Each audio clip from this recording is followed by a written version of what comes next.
Good afternoon, YouTube. This afternoon, I'm going to fly from the Grand Canyon back to San Diego, California. We went to the bottom of the canyon this morning using Microsoft Flight Simulator 2020. I had a good time doing that. I was going to fly around the canyon to about 12,000 feet, but I experienced more issue with the aircraft in Microsoft Flight Simulator 2020. It was the G1000 Cessna 182 Skyhawk, but it has trouble, exceeding 9,000 feet. I start having trouble, I think, around 8,500 feet. So for the flight back, I don't intend to fly to 12,000 feet even in X-plane, but maybe somewhere between 6 and 8. I'm going to do all of my flight planning right now. So I think I'm going to fly VOR on the way back. So we'll fly waypoint to waypoint, and then once I get closer to the San Diego airport, I'll figure out what the ATIS is for the comms.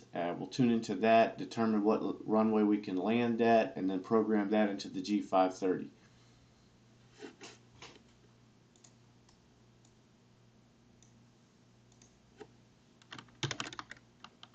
So I use SkyVector, and currently I'm at KGCN.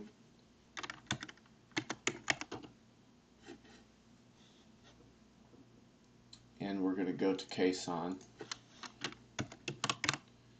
And the Cessna, it roughly does around 110, 120 miles per hour. So I'm going to leave these at what they're set at.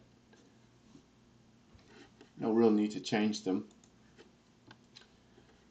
Alright, let me do world low. I have a better time picking out the VORs I want to use when I'm on the world low.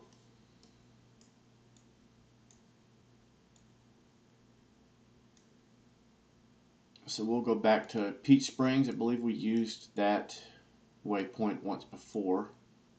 And I don't know if these Peach Springs are actually, the waypoints are active. Peach Springs is for certain, but the other ones I don't know. But in the event that the waypoints are not working, I can bypass one and go to the next one, or I can use the GPS and we can get there that way as well. But I would like to fly the waypoints to get there, so that's how I'm going to plan it.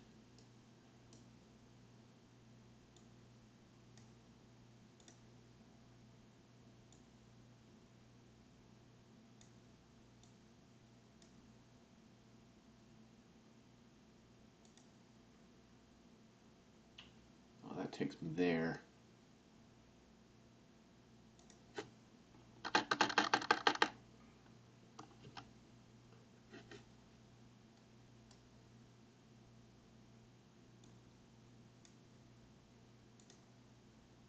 Okay, and from Julian then, what I'll do is I'll tune into the radio for KSAN. So let's zoom in here a little bit.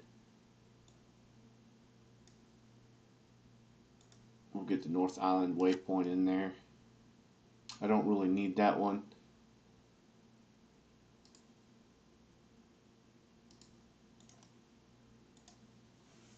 So ATIS, it looks like it's 134.8.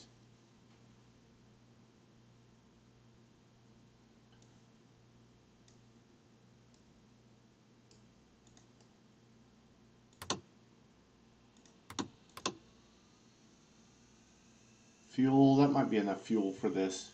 If not, we can stop along the way and get some more fuel. Maybe I could just give it some. Let me give it just a little bit more.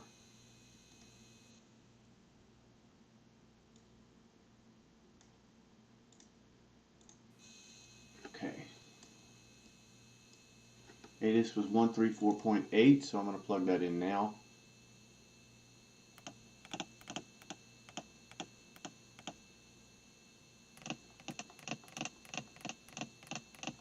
Once we're within a certain range, that will automatically kick in.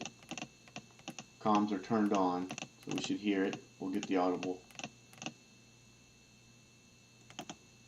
Okay.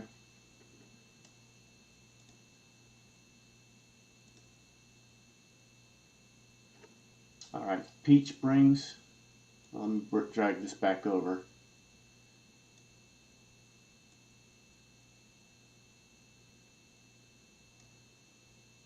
Okay, I'm just just making sure that that can be seen in the live stream. Okay, speech Peach Springs is 112.0,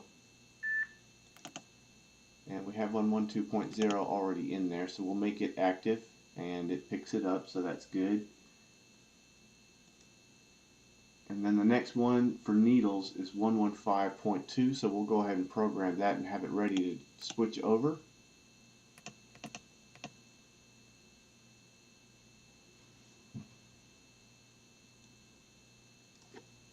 Now, Peach Springs, we need to head to 245 degrees, and the next waypoint after that is 207 degrees. So we'll set this to 245.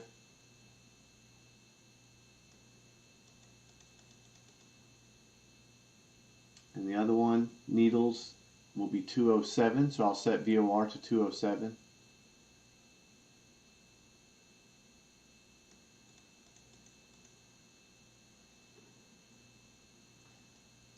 I'm not going to worry about matching up to magnetic north until after I start the aircraft, but I'm just about ready to do that. So let's get that going.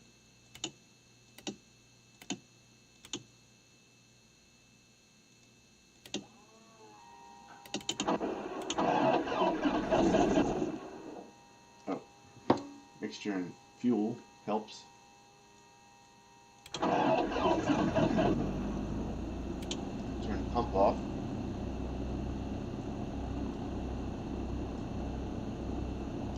Alright, magnetic north looks like it's... What's going on here? Hello there, sir. Appreciate you stopping by. Alright, magnetic north is heading at 210, so we'll set our heading indicator to 210. It's something we always have to check in the aircraft with the older instruments. We always need to make sure the heading indicator is matched with magnetic north.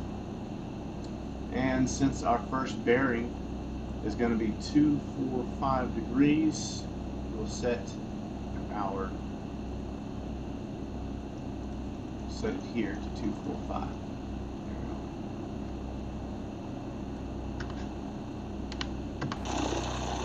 Now I'm just going to verify that the flaps, ailerons, and rotors are all doing what they should do, as well as the yaw.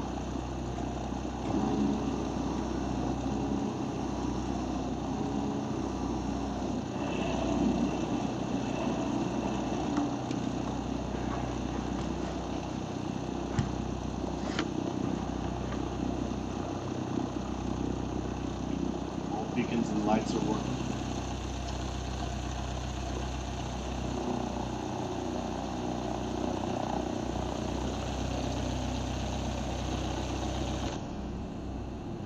Alright, we're ready to taxi. I use my rotor pedals to release the brakes.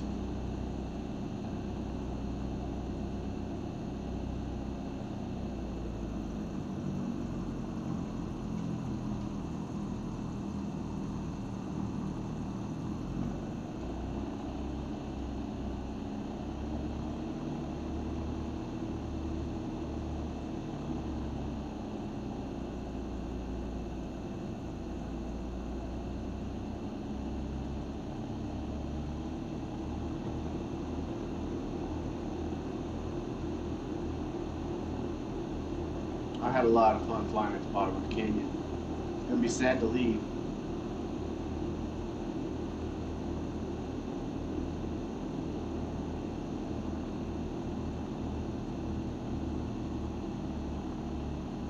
I had trouble taking off out of the airport the other day in X-Plane 11 and this Cessna. It was primarily, I think, due to the mixture and that some of the ground is elevated. So I'm going to give myself all of the runway just in case. And before takeoff, I think I'll look at the mixture and see if I can get it leaned out as much as it needs to be, so I have the most power. Adding the extra fuel as I did, I've given the plane extra weight, so I need to take that into account as well. Maybe not much. I didn't add a whole lot of fuel.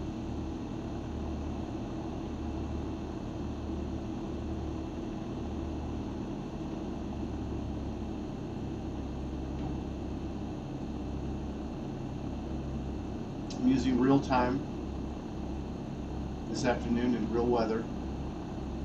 The skies were clear. I don't know what the winds or the weather is like. Whether or not I'll even make it to San Diego before it gets dark.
When I tested the flaps earlier, I left the first step of flaps out, so we should have 2 steps now.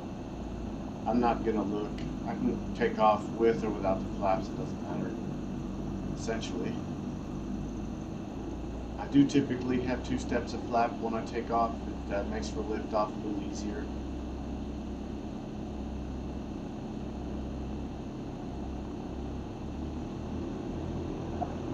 Alright, I want to look at the mixture real quick.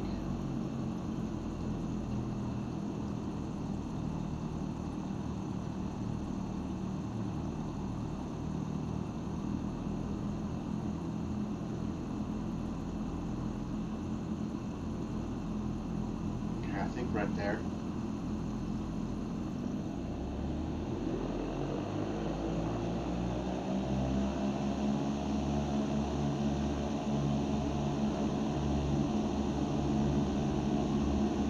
See, there's a slight elevation on this runway. I didn't see that that was visible in Microsoft Flight Simulator 2020. This one seemed a lot flatter, easier to, there was no bounces.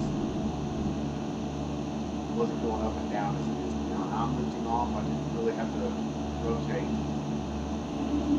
First step, flaps coming up.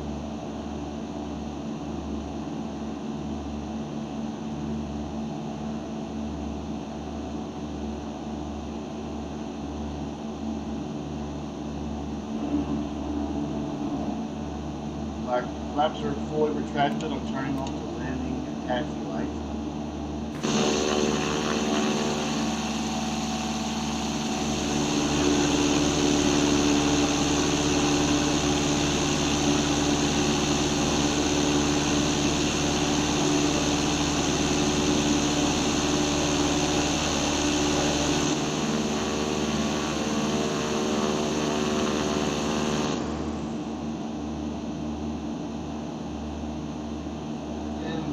Climb to about 8,000.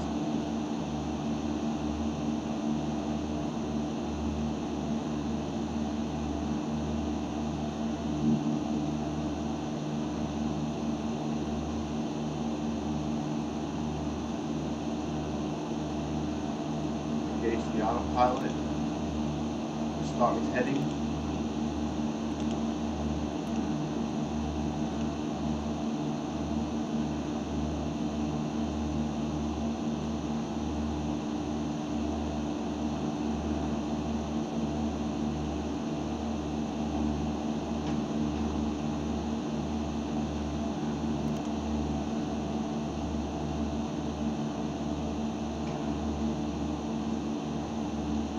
And now I'll just watch VOR1 and my airspeed. Pull this down.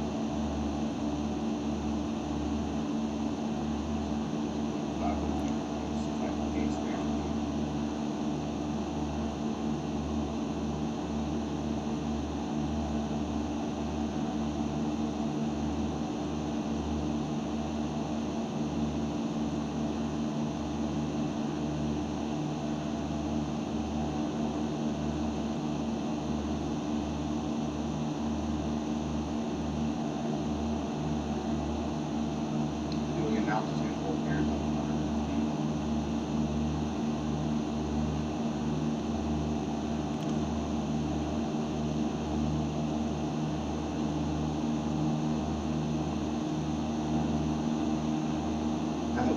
off. I'll watch the speed and the RPMs, make sure it doesn't red line. Probably keep it around 45 on the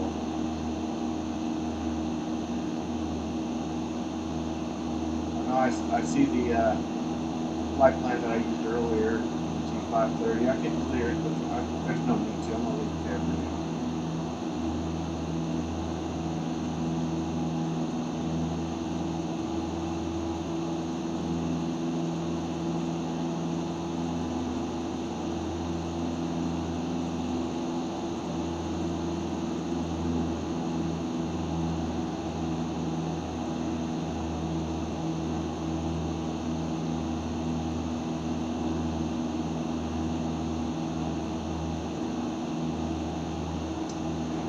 Use the 430 here, plug in the needles waypoint, and that way I'll know when I'm picking up on that one.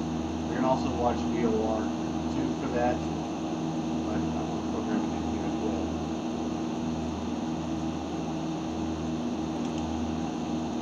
Let's see, 5.2.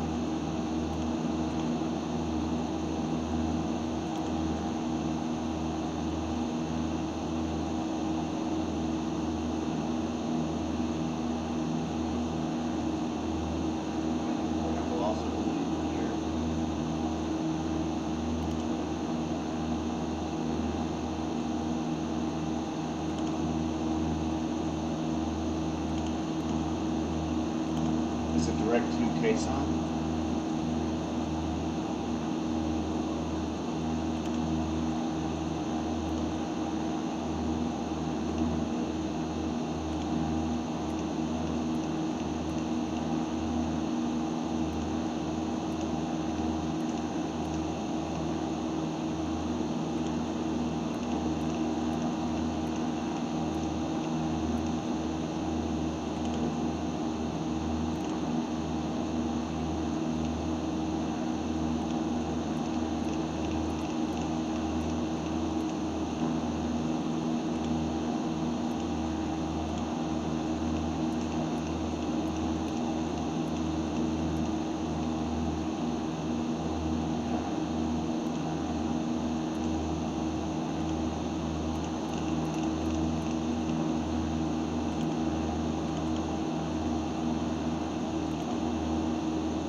Now, though it looks like the needle on VOR1 is picking up, yeah, it looks like we're intercepting. So I'm confident about that. I'm not sure what our distance R is from the needles waypoint, but looking at Sky Vector, it's 37.7 miles from the Grand Canyon National Park to Peach Springs, and then from Peach Springs, it's another 36.6 miles to Needles.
Looks like VOR2 picked up the second waypoint, so that's good. As we get closer to it, that needle will get closer. It will align. At that point is around when we'll start switching over to VOR2. I mean, we won't switch to VOR2. I'll switch to the VOR2 radio that we're heading to. Actually, on the G430.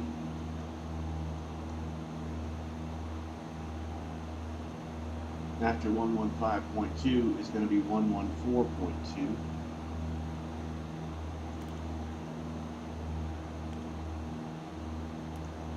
So I'll have that ready so I can switch that over. And I've already got 115.2 set up and ready to go for VOR1 once we get to that waypoint.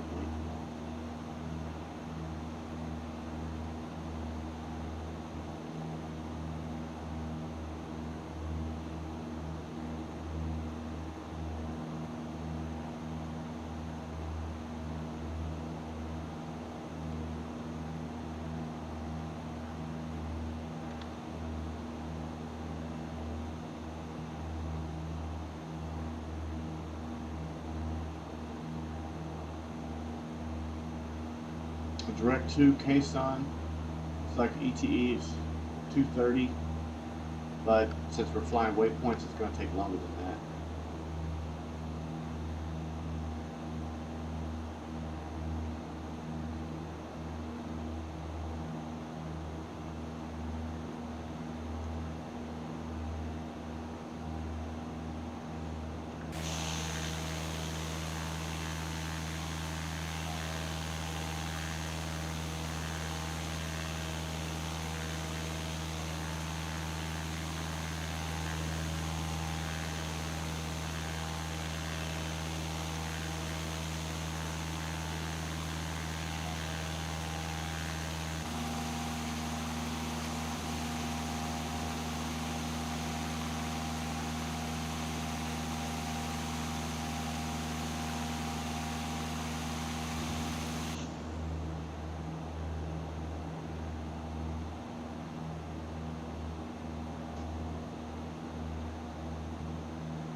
need to correct something I said wrong earlier.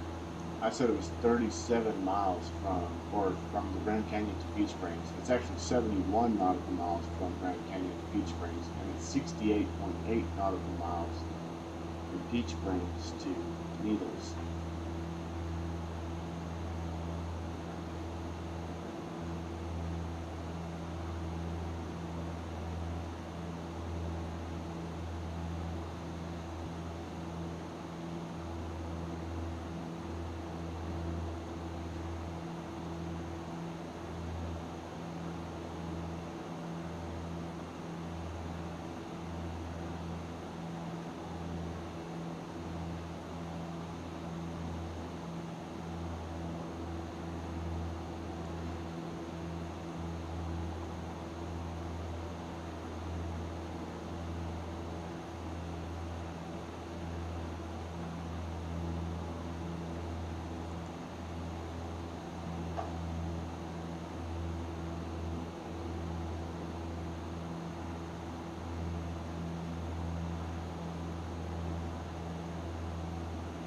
I'm going to increase our altitude from 8,000 to 9,000.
Do the altitude hold at 9,000. Then I might raise it later if we encounter any hills or anything that I feel like we're getting a little too close to.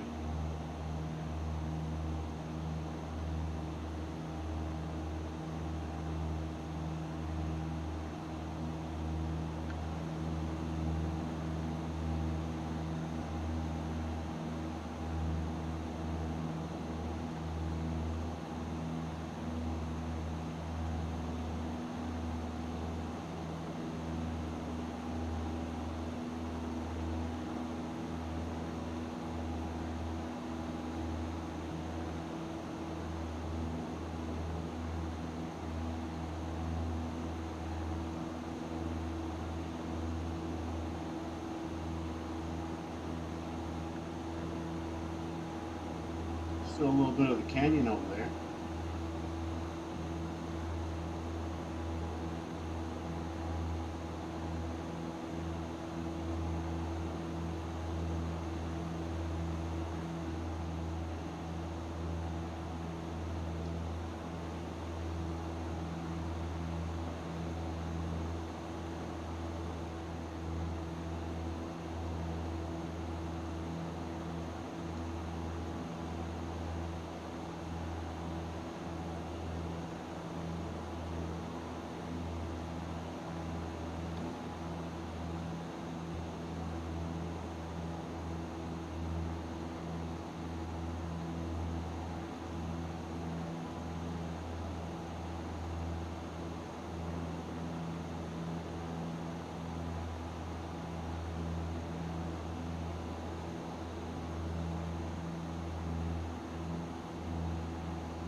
while GPS is fun to do, easy, you program your flight plan in there, and you know you're going to get there. I enjoy doing the waypoints because it's I think it's for the most part less commonly used. Maybe there are a lot of pilots out there that still like to use the older methods, VOR navigation, but it's kind of fun for me doing it like that. I do them interchangeably. Sometimes I just do a GPS, and then sometimes I fly waypoints.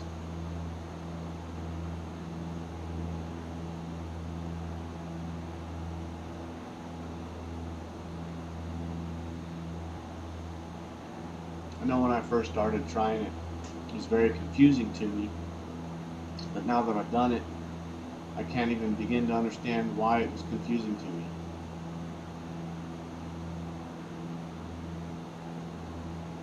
As you can see, we're at 9,000 feet. I'm not having any issue with the aircraft stability or it stalling or getting out of hand. I don't have to give the yoke any back pressure in order to keep the nose down. It's not spinning out of control. That's what I was experiencing earlier today with Microsoft Flight Simulator 2020 when it was above 8,500 feet. And then even after I descended below 8,000 feet and I gave it a lot of trim, I was never able to get it fully to the point where I could take back pressure off of the yoke in order to keep the nose down. It was as if it was just hung or stuck in that position, and no amount of trim was going to fix it.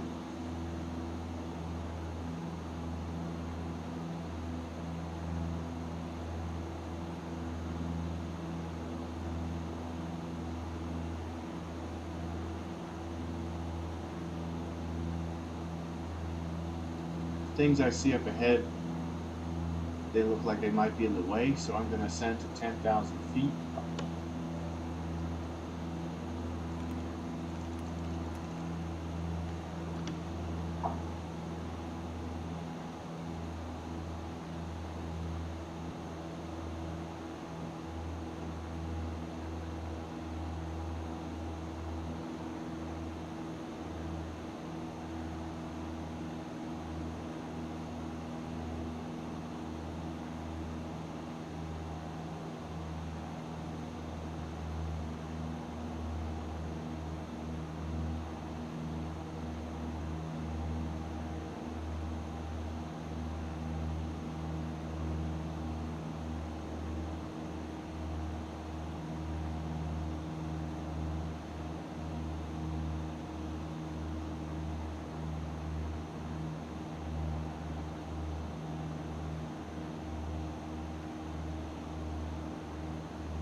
Now that we've climbed to 10,000, an altitude hold.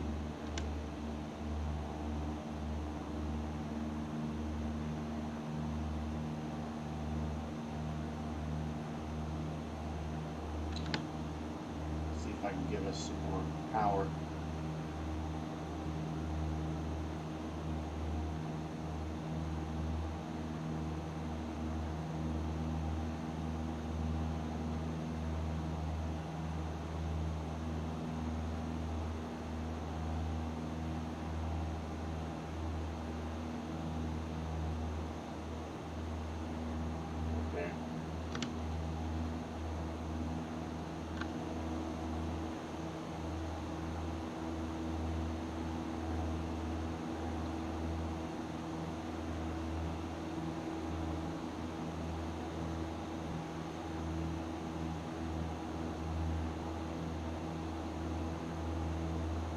some more of the canyon over there.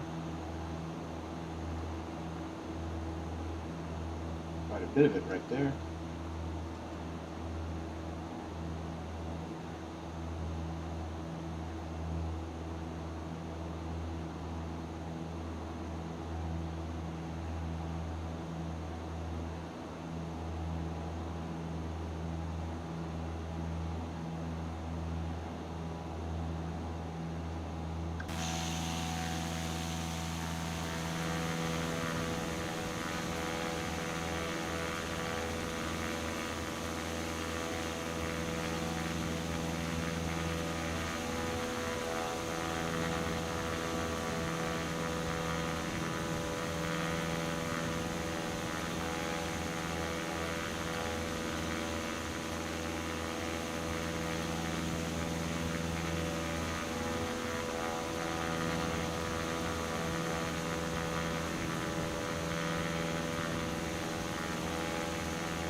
Kind of got myself wondering whether or not we're going to come anywhere close to Lake Mead.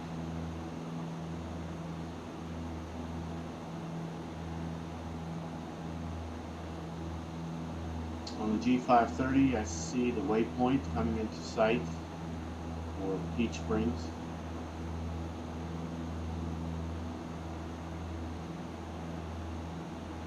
And our distance to it is still 19 miles.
I have the frame of mind to climb to 11,000 feet, but I think I'm going to hold off on that for a few minutes. This mountain right here looks like it might be a little close, but it's this one. I don't know if you can see it on YouTube, but this one out here, that one's kind of got me wondering.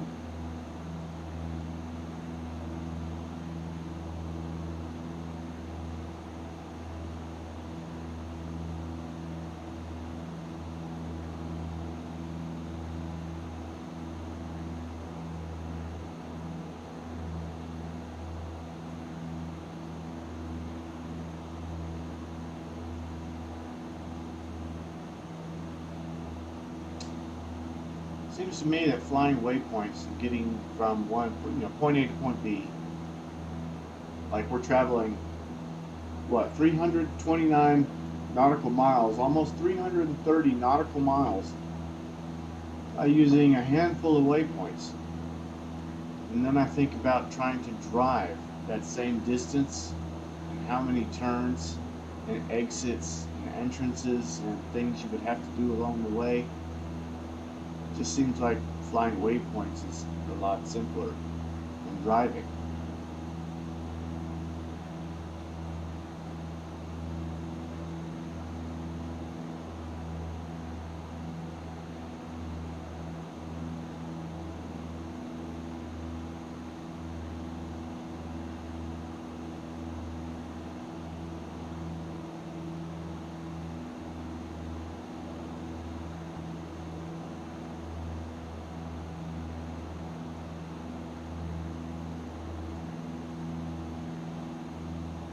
As you can see, VOR2 needle is beginning to move towards the center line.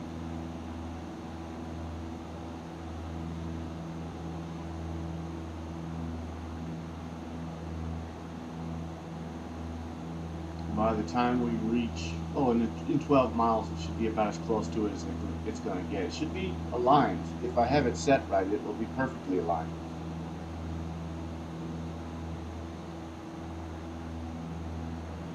But sometimes I might be off by a degree or two, and so therefore the line will be off by a degree or two.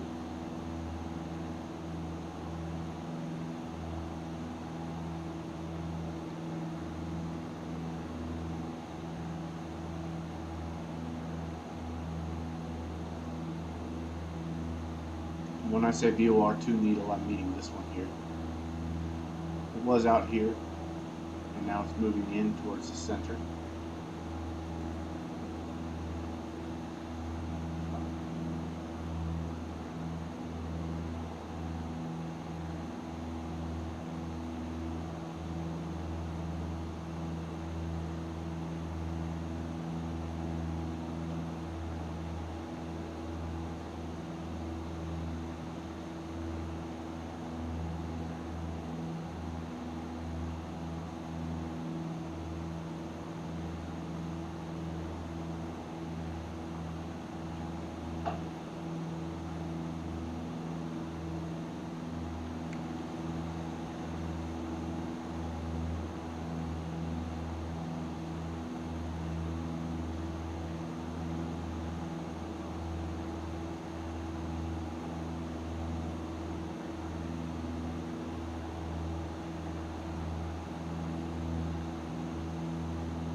Well, we're within 3 miles from PGS, or the Peach Springs.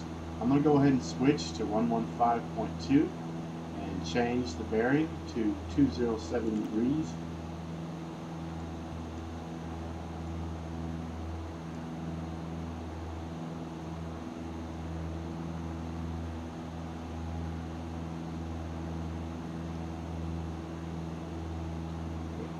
I also need to set this to 207.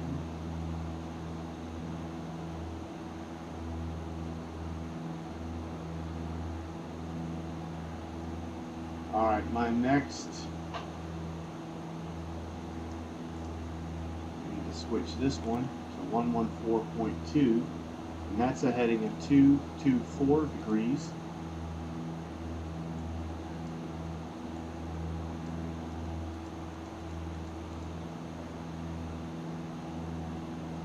And we are not picked up on VOR2 yet.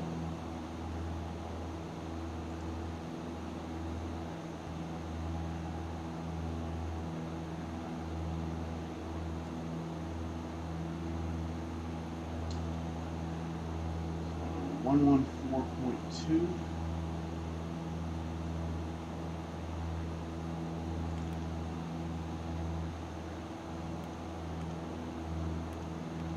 Since that's our next waypoint, I'm just going to have it programmed and ready in here. And then on the G430, we're going to program the next waypoint after that, which is Julian, which is 114.0.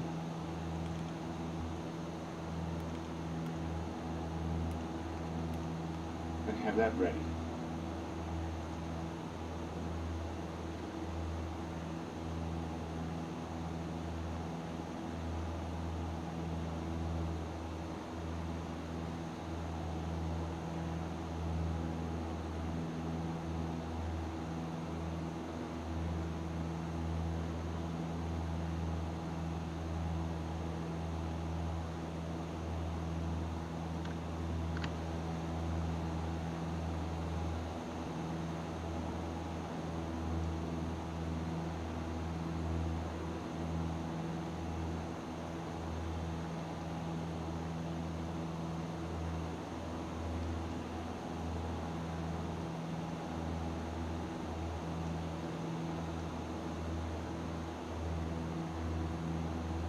I'm just trying to spot Lake Mead. Too far out, I think, to be able to see it.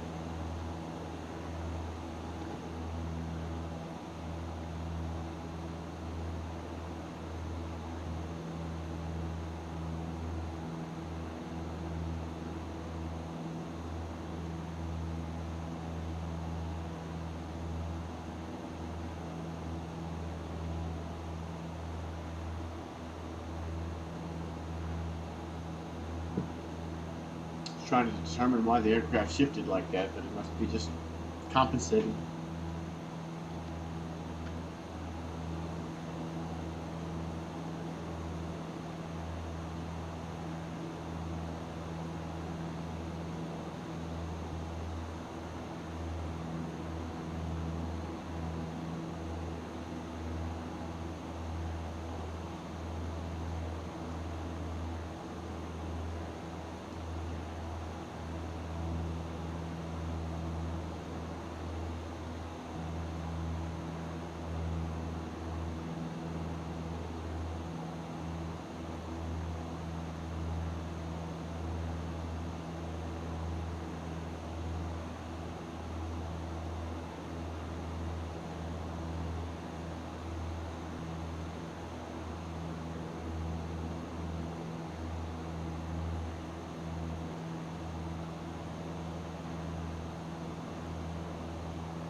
You can see the sun is starting to set in the west up there.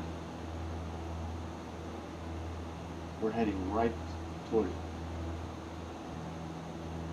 I'm beginning to see VOR2 showing up on the G530. It's right there. It's still 60 miles away.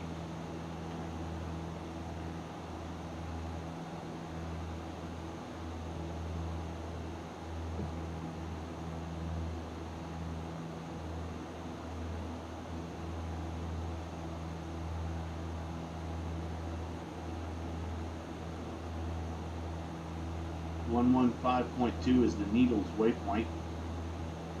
114.2, which is the one I'm looking for to try. We haven't picked it up yet on VOR2, but that one is TNP, or 29 Palms waypoint.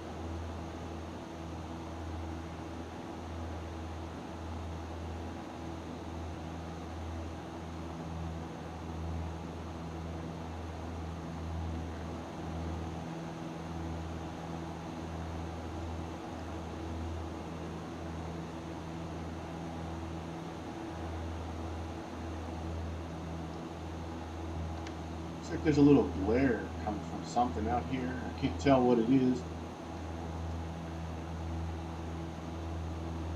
Looks like runway. Oh, that did it. Didn't do a bit much. And I can't really see on the GPS well enough what runway that is.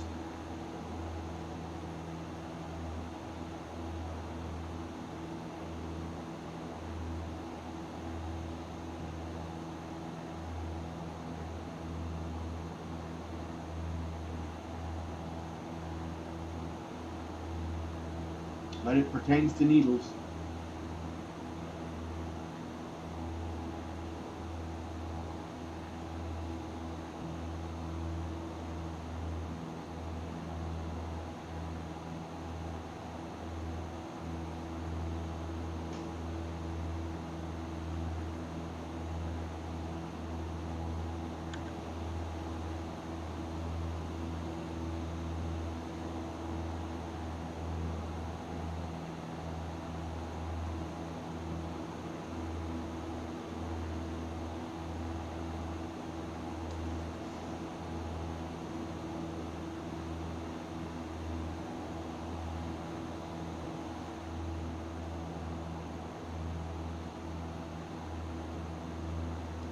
What's it feel like to ride in the back?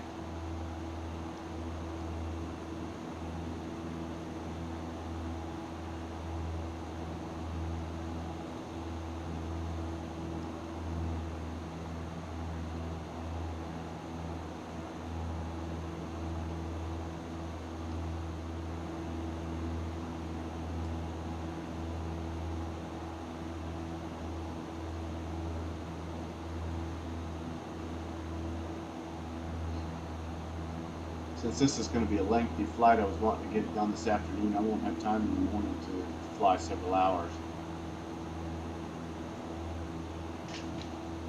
And I wanted to do several waypoints as opposed to just one to demonstrate how well VOR can work. Unfortunately, flying to several waypoints takes time.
I don't know if that's winds. That's just kind of a gust of winds, perhaps, that's shifting us over, and then the aircraft's compensating, or why it veers over to the right ever so often like that.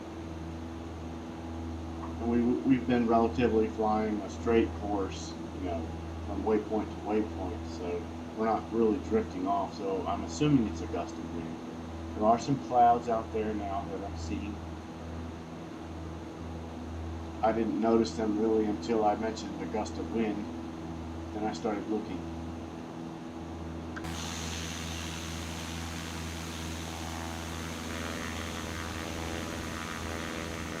But for the most part, the skies are clear, and we are under the cloud coverage, so we should have clear skies.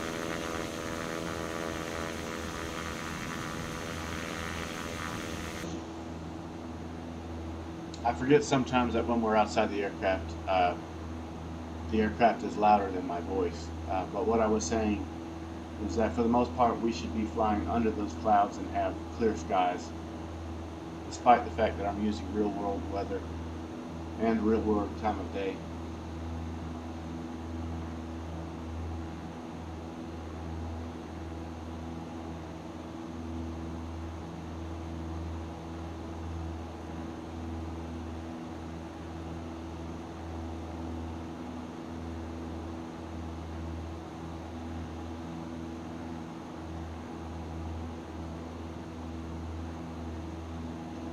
That is not the Needles waypoint. It's still 45 miles away, so that waypoint just pertains to that Needles airport. We just happen to be flying over it.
I thought about using the Cirrus Vision SF-50 for this flight, just doing a direct to and then an RNAV landing. But I really did want to just fly the waypoints as well. And I wanted to do it with the G530 so I could practice the RNAV landing with the G530. That's how I ended up choosing this aircraft for this flight.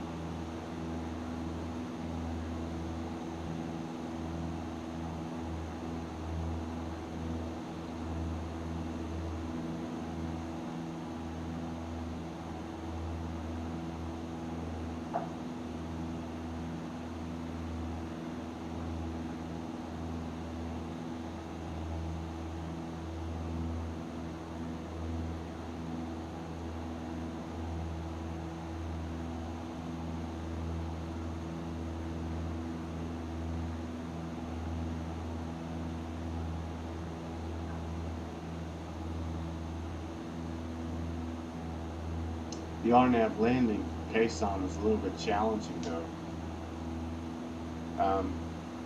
It's a lot more helpful to be using the G1000 cockpit when I'm flying San Diego, because the G1000 will tell me what altitudes I need to be at, and then I can descend to those altitudes beforehand. Now I'm gonna pretty much have to eyeball the mountains and try to stay as low as possible. I'm going to try to be at 3,800 when I get to the initial airfix, and I'm hoping I'll be able to identify which one that is, or even the final airfix. But I would like to be at 3,800 upon the approach, and sometimes you've got to kind of drop in after the mountains right before the approach.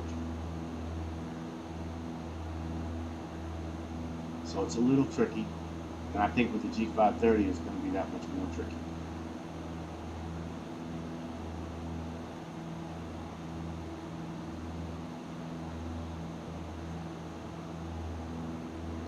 It also depends on which initial airfix I choose for the flight plan, for the approach. Which runway they want me to land at once ATIS reports in.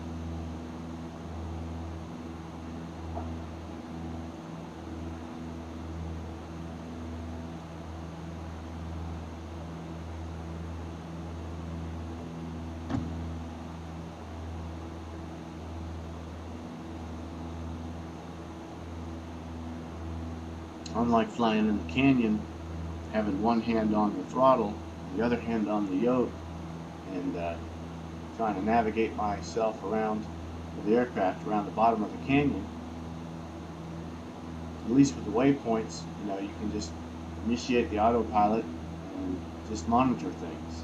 Make sure you're not at your next waypoint and needing to switch over or program the radios, making sure that your heading indicator is still matching with magnetic north, that it hasn't drifted off too far, and that everything appears to be nominal. But as tough as that might sound, still having the autopilot on makes it pretty easy. Once you know what you need to look for, watch out for, it's just not unlike glancing at your mirror, your rear view mirror when you're driving. It's just a quick glance. You look, you check, you're done. Your eyes are back on the road.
I don't necessarily remember which waypoint it was, but since we've been out here, since we've been to Vegas and Boulder City and to the Grand Canyon and San Diego, 29 Palms,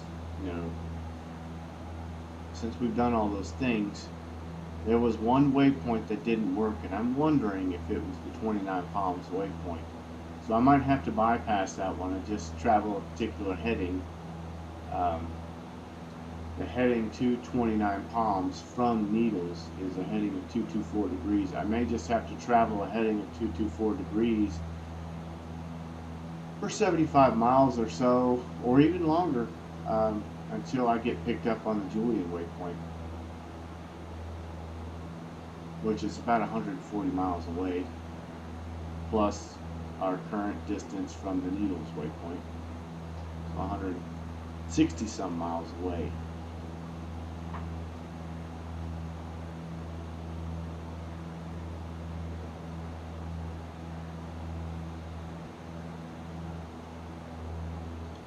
29 palms. Yeah, needles from it's, yeah, that is a considerable distance.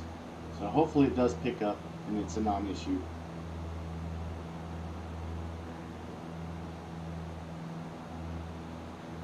And it looks like we might be flying through a little cloud.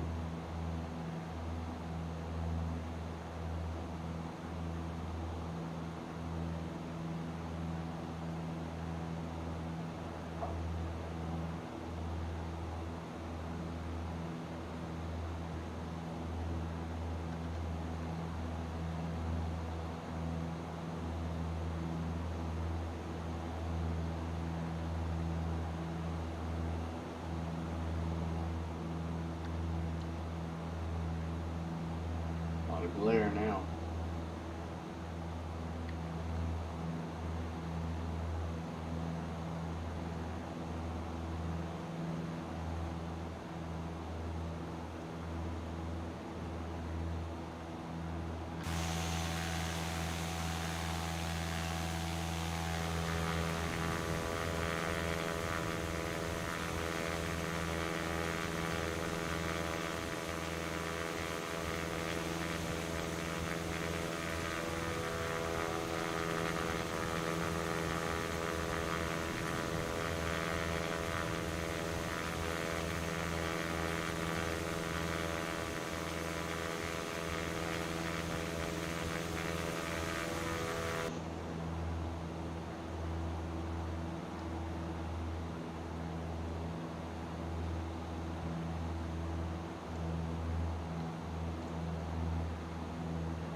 Alright, I believe I'm seeing the actual needles waypoint now showing up on the G530. 20 miles away. Sounds about right.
play with the G430. Switch to 114.0, see if we pick up anything there. Negative.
Kind of wondering if that's Lake Mead and if that's part of the Colorado River. Kind of hard to see through the clouds. Excuse me.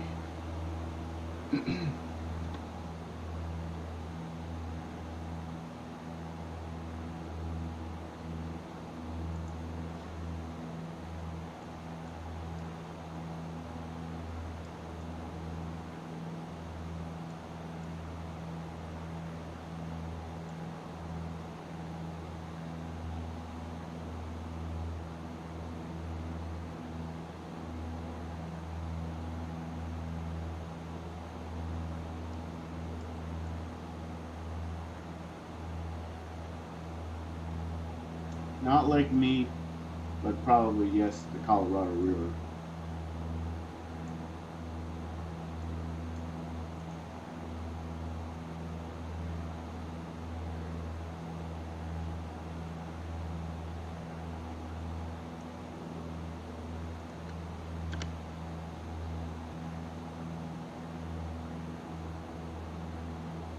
Alright, we're 4 miles from the waypoint.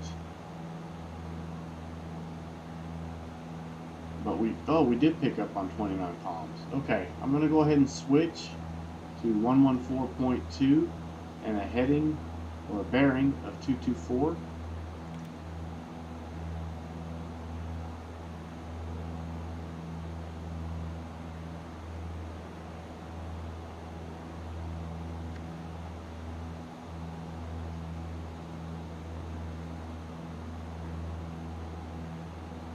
Nope, zoomed in there.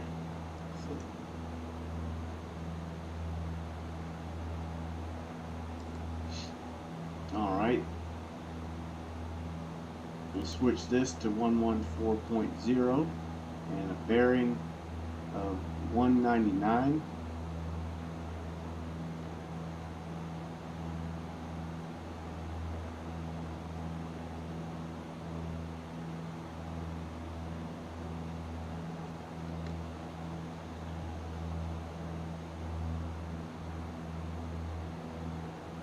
The next waypoint is actually North Island, which is 117.0. That is the final waypoint, so I'm going to program it now here.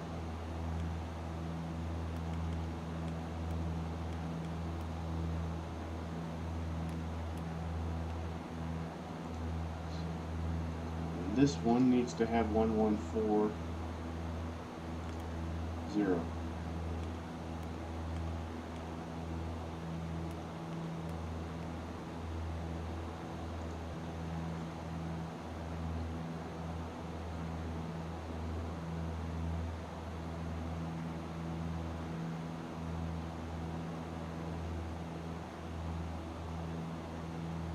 Still on track.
I'm just looking at Sky Vector on my other monitor, and I was looking to see what altitude would be fine to be at, and from what I can tell, we'd be okay at 7,800, but I'm going to maintain 10,000.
We should be seeing the waypoint for, let's see, 114.2, which is 29 palms. Should be showing up here.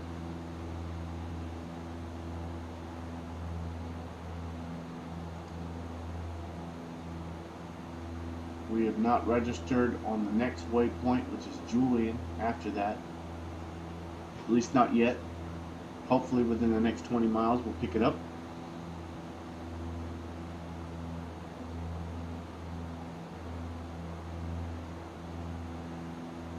Losing daylight. Kind of wonder if I'm going to make it to San Diego before the sun goes down. Or we might just have a nice dusk landing.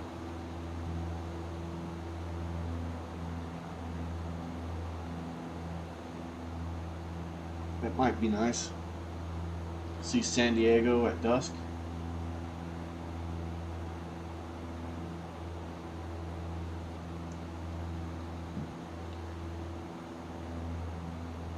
Fuel's looking okay. We have roughly one more hour.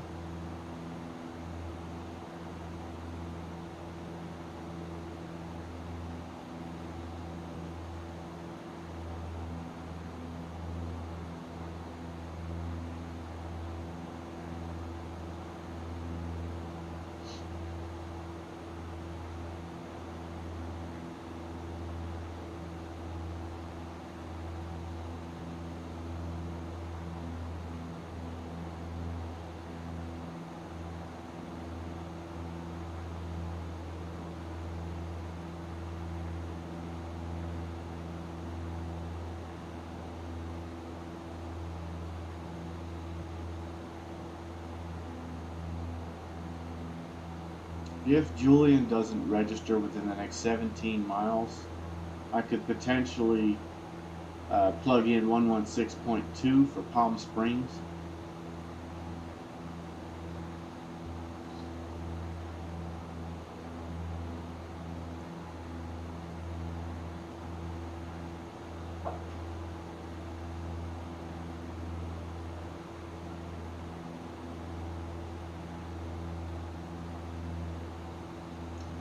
One 16.2 waypoint is roughly halfway between 29 Palms and Julian.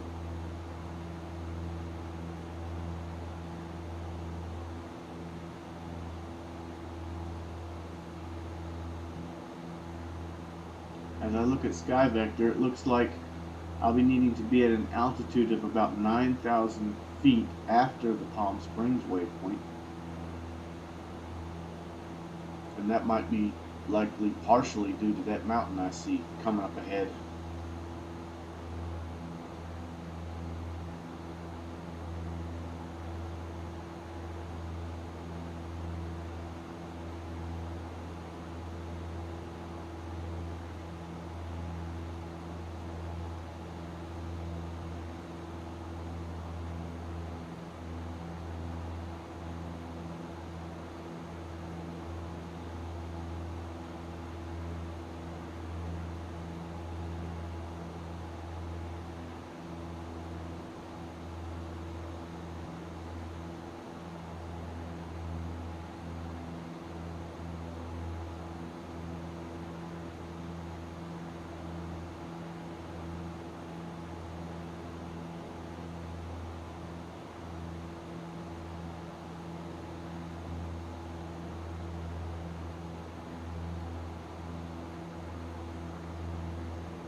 Yeah, 116.2 registers, so we'll switch to that if we need to.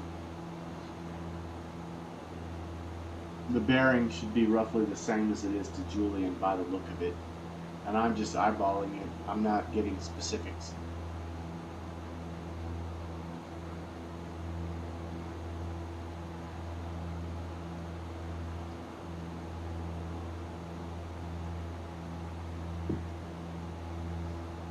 since we're at 10,000 feet already, although we don't know necessarily what the altimeter is, but since we're at 10,000 feet, in all likelihood, we might be able to clear that mountain in front of us. So I'm not going to worry about it till we get a little closer.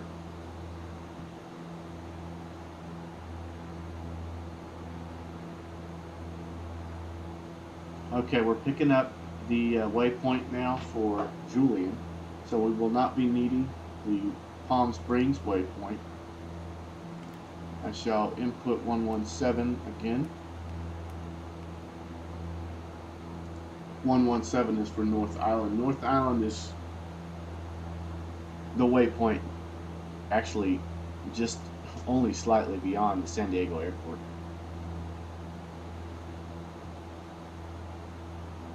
North Island is just a hop, skip, and a jump. I mean, it's I don't know that you could throw a rock to North Island from San Diego airport, but I mean, it's just like not very far at all.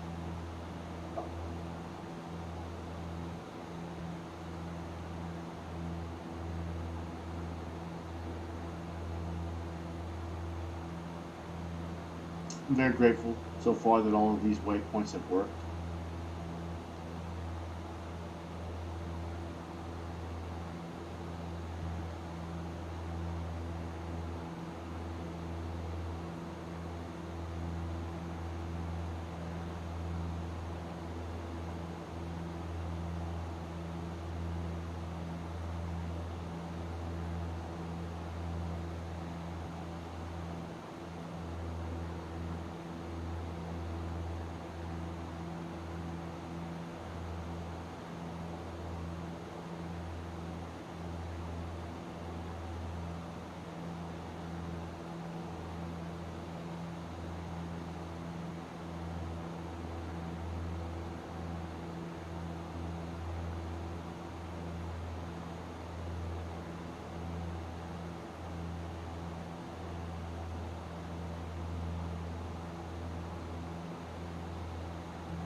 We'll also be adjusting our heading here shortly, so we won't be necessarily pointed toward those mountains that are directly in front of us right now.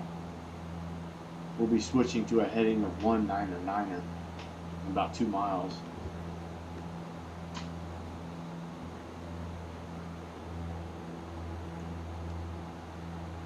In fact, I think I'm going to go ahead and switch now to 114.0 and then 199er, which is basically 110 minus just a tad. And then we need to set this also 110 199er.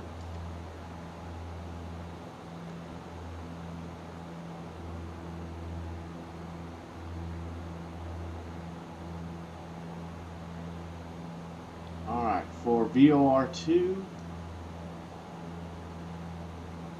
we're now heading to Julian. We'll be heading to 117.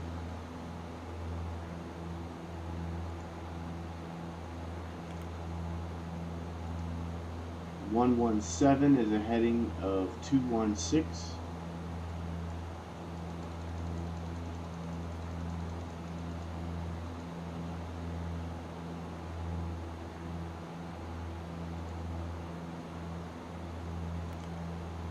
and we'll get the G530 set to 117 for North Island when the time comes. We're 70 miles from Julie.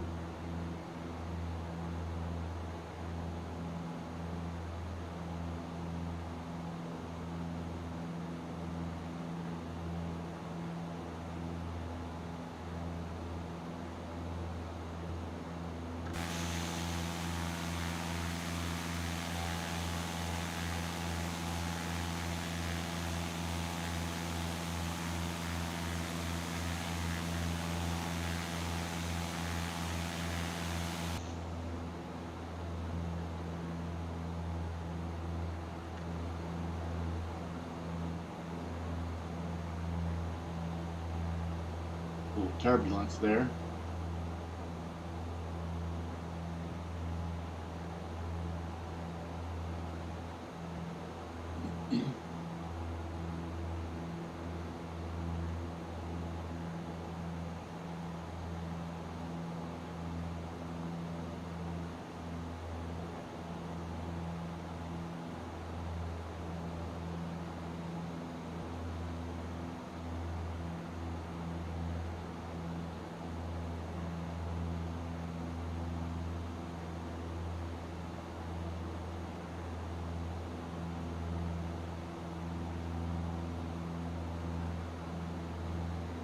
We're about 110 nautical miles away from San Diego at this point.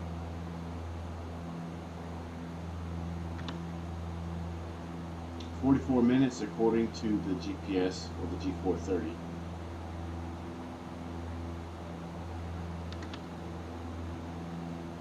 And right now it's counting down rather quickly. Like half seconds.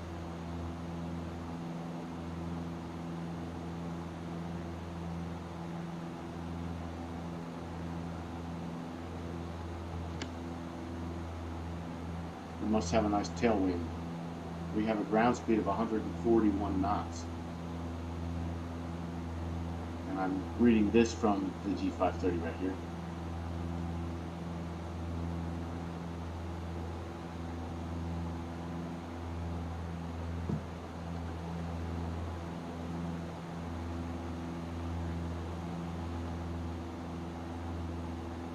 Just looking to make sure we're not redlined. I did try to give us as much power as possible to get there as quickly as possible, not prolong the flight. Looks like the ground is coming up to meet us a little bit.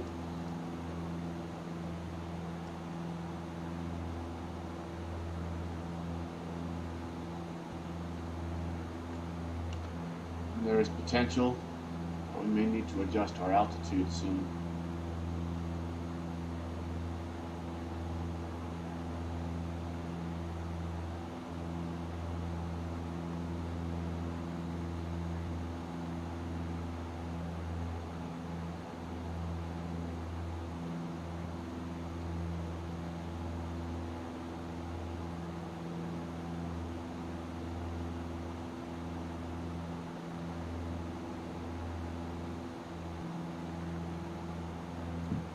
That looks like an airport.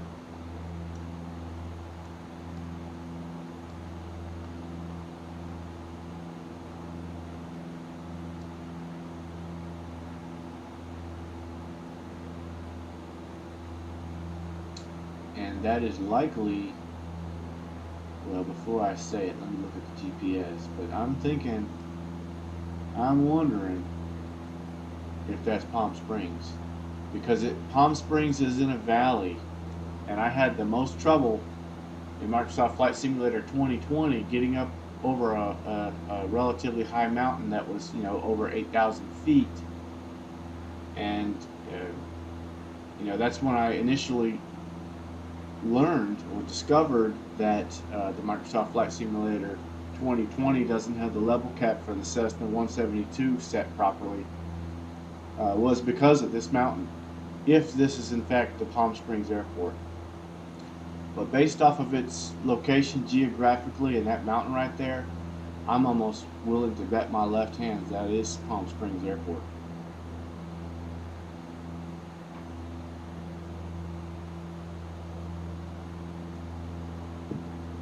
So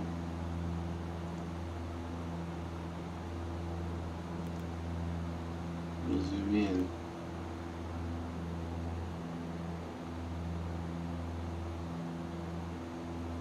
I can't see over that waypoint.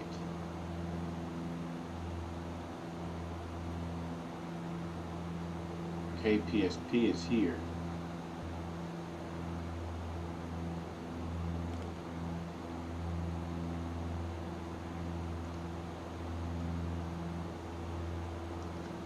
Let's go outside the aircraft.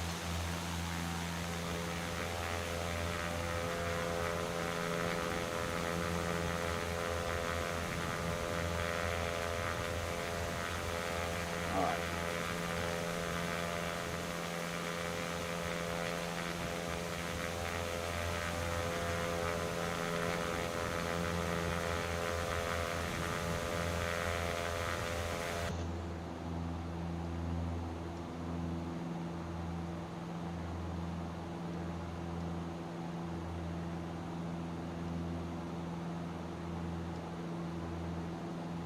So I would have lost my left hand, but this is Palm Springs Airport.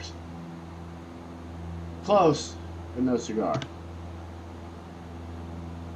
Geographically close. I mean, we're talking a couple of miles. Can I get some credit?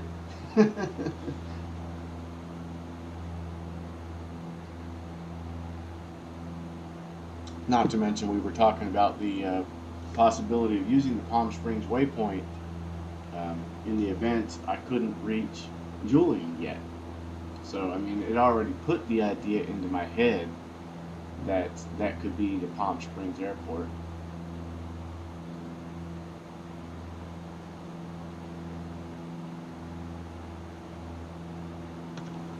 No magic there.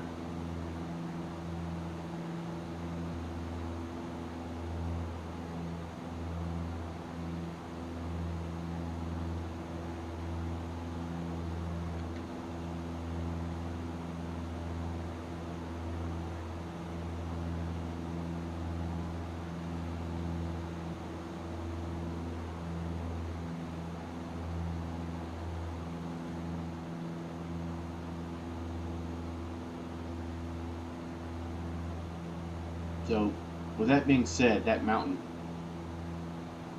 that I needed to, ascend and get above and climb around, I was at about 10,000 feet.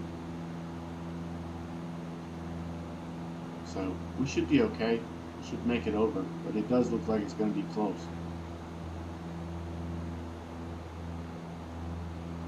We'll get a nice view of the top.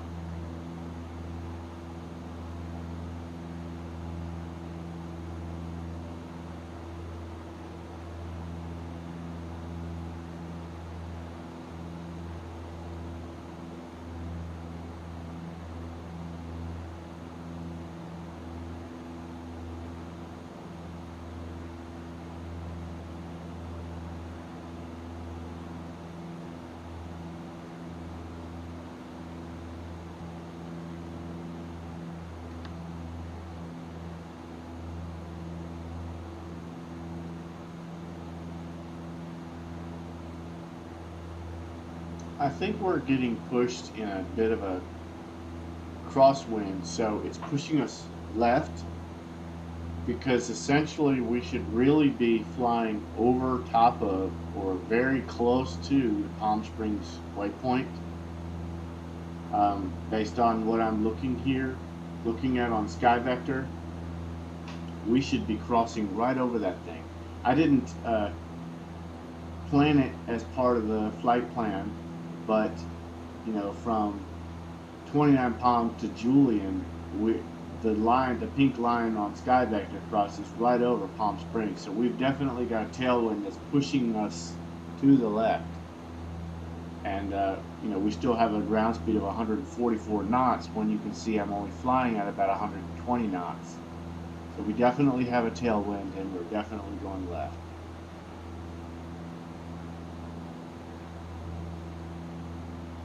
And that's not too much of a problem. I mean, we're still going to get to our waypoint.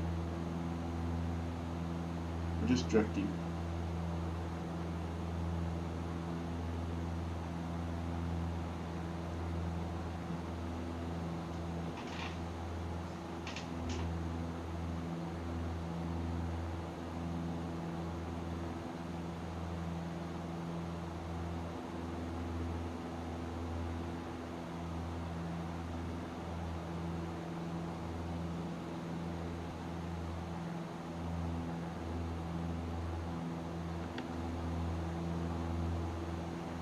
I did really like the Palm Springs Valley when I flew through here. As we were going to Vegas and Boulder City and the Grand Canyon, Palm Springs was one of the stops, and I really enjoyed it in this area. I think I did a flight in X-Plane 11, and I did a flight in Microsoft Flight Simulator 2020. About that time is when I was discussing the Joshua Tree that I really like. And having seen one upon landing at the Palm Springs airport, and I had been mentioning it. There's a cop car down there with his lights on. But I had been mentioning it. Oh, here's another one.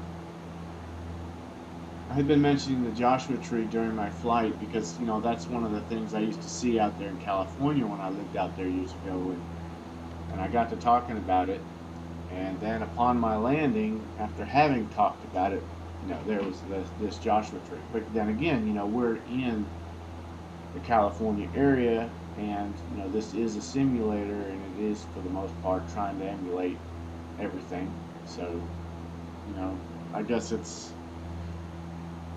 not any special wonder that there was a Joshua Tree there. It just meant a lot to me to see it on landing after I had been talking about it.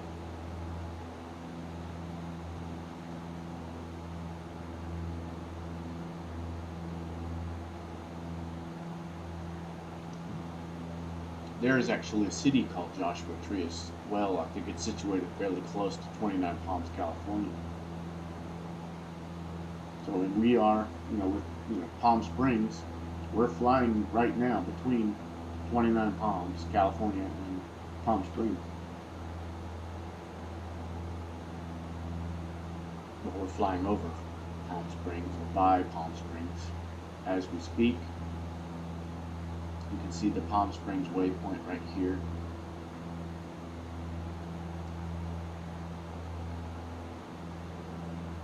And the airport is situated right next to that waypoint.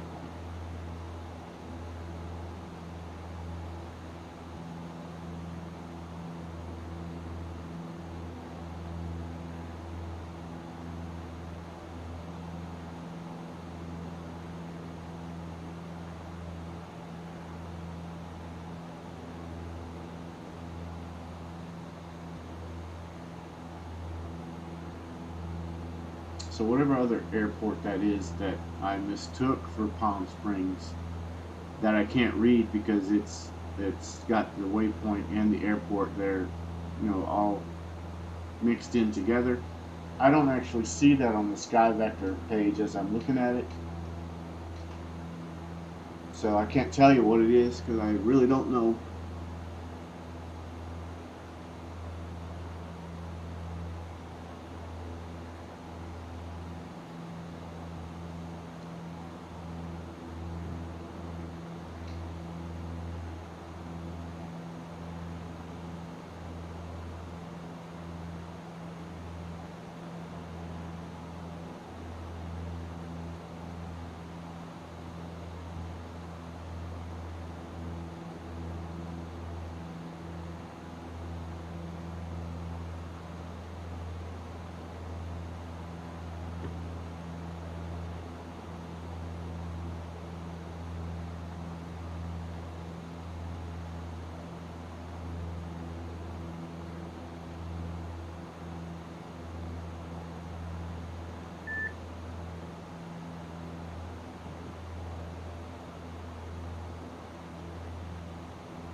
So that's probably the mountain I had issue with, and that's the Palm Springs Airport.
So in my video this morning, I was flying out of the canyon and I was going to fly to an altitude of 12,000 feet in Microsoft Flight Simulator 2020 with the Cessna Skyhawk 172.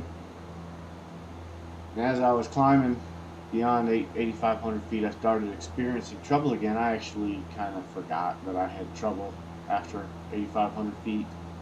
And but yeah, first time I had issue was at that mountain, and the second time I had issue was I flew out of Palm Springs while I had a friend here with me, and I flew up and demonstrated how much trouble I was having with the Cessna in Microsoft Flight Simulator 2020.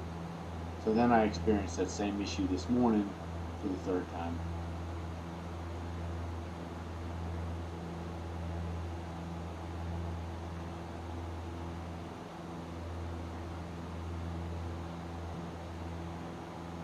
Doing a quick Google search online, it indicates that the Cessna Skyhawk or the Cessna 172 SP can fly about 13 or 14,000 feet.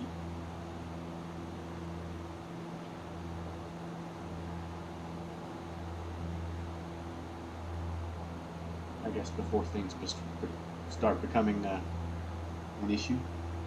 I don't know what causes an aircraft to have a ceiling cap, but they do.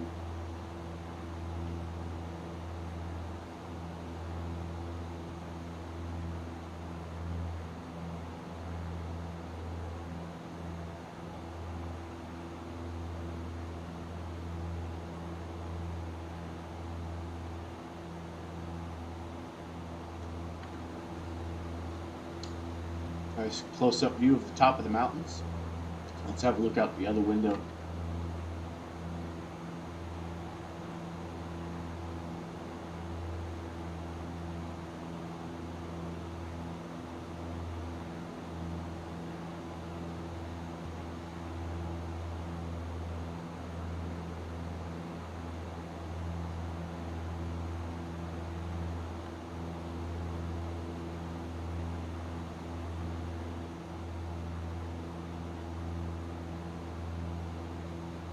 Too mild, we should be picking up the VOR on the G530 for Julian,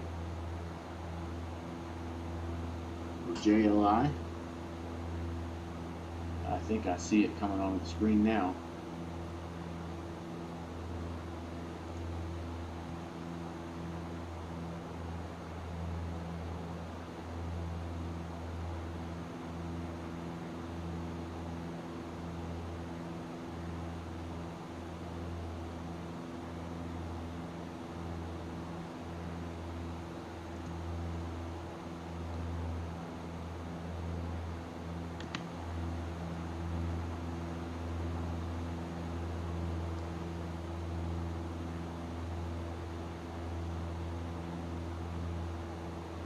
don't stare at the sun.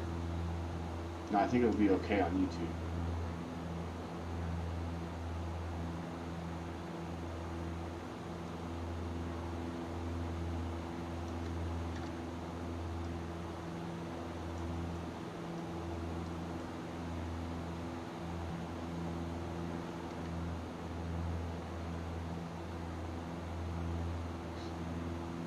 We have not picked up the next radio station for North Island on VOR2 yet.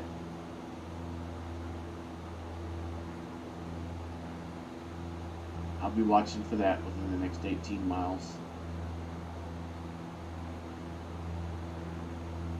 If I don't pick it up, if for some reason that one station fails me, I'll just fly a heading of 216 until ATIS, until I pick up ATIS with the comms for the San Diego International Airport for it to tell me which runway to land at. Once ATIS checks in, or once we pick it up on our comms, I'll pull up the G530 and I'll program our approach in there based off of the information provided from ATIS. We're looking pretty good for fuel. We haven't used much. Maybe a little more than a third of what we had. We've got enough to get there.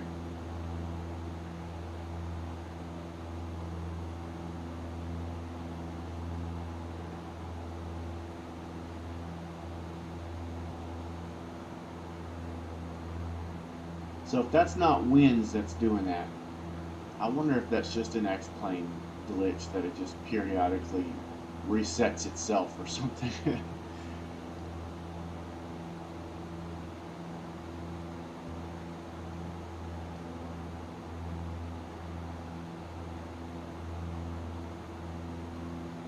Because we were lined up perfectly, and yet it still had to do a little bit of a change in direction.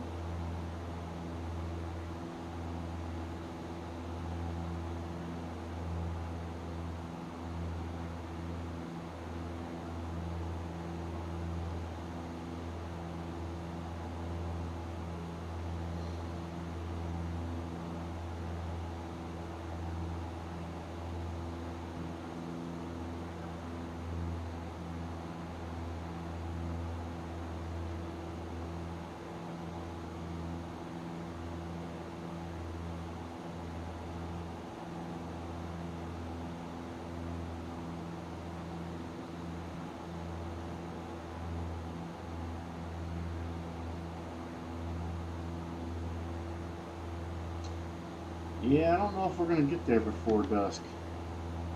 21 minutes. After we hit the Julian waypoint, we've only got another 41 miles.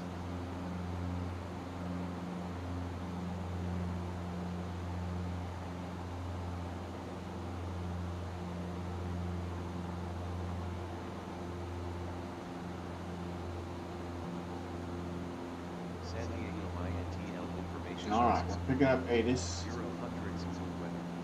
3012 for the altimeter. I'll adjust that now while it's yakking. Temperature 180, dew point -2. Altimeter 3012. Arriving runway 27. Departing. Alright, and I'll climb that extra 100 to get exactly 1,000 just because I want to.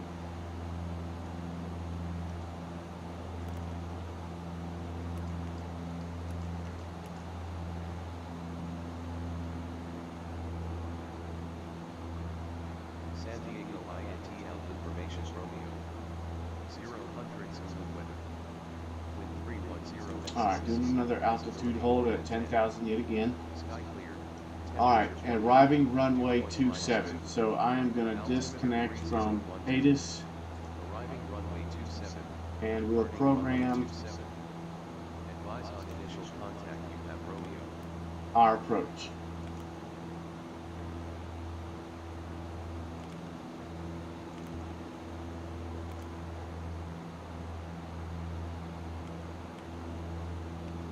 Lackington weather. Wind 270 at mile. Visibility more than 10. Sky clear. Temperatures 15.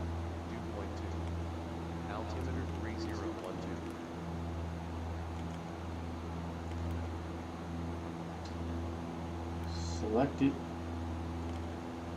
Select approach. Blackened weather. And what's our heading? 0 and 5. Visibility more than 10. Alright, 8 miles from our next waypoint. I'm just trying to... 2.2. I think I'm going to do this 27Y.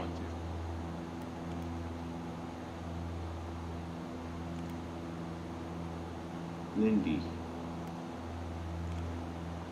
Blackened weather. And I'm going to activate the 270 approach. and 5. No, I'll load it. Sky clear. I'll load it and activate it when we get closer. 2.2. Altimeter 30. So that's all set up and ready to go. And once I get closer to North Island, then I'll activate the approach. Blackened weather. Wind 270 and 5. Visibility more than 10. Sky clear. Temperature 15. So I happen to have a radio station for something else that's nearby. That's fine.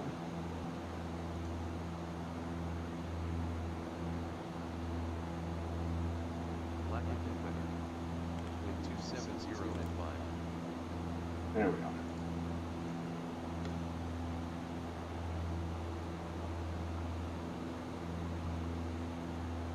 We're 5 miles away from Julian, but for some reason we are not lined up anymore.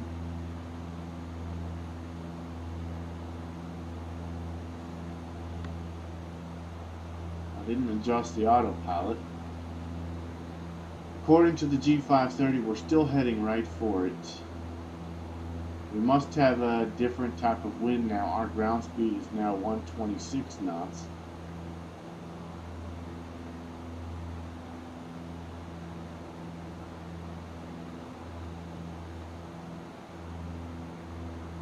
Are we still matched up with magnetic north? Mostly yes.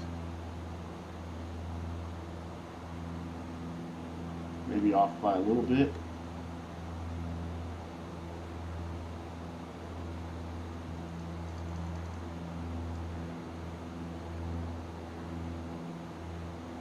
We have not picked up anything yet for North Island.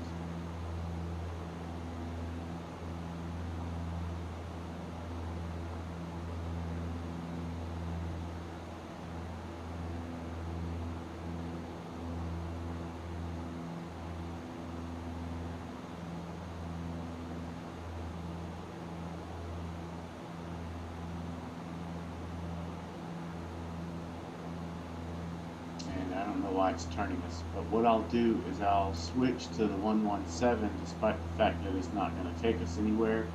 And I think I'll go ahead and select the approach now.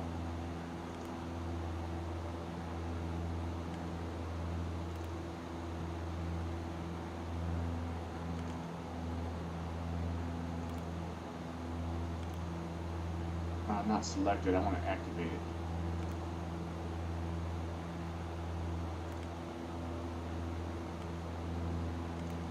Alright, and we'll fly that. So we'll switch to GPS.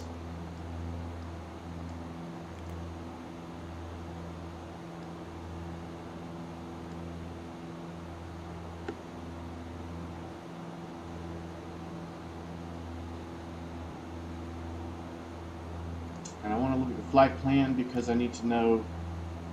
Well, see, this doesn't tell me altitudes, and nor does it tell me which one is the initial airfix, which one is the final. The final airfix is probably Rebo. So by the time I get to Rebo, I would like to be at 3,800 feet.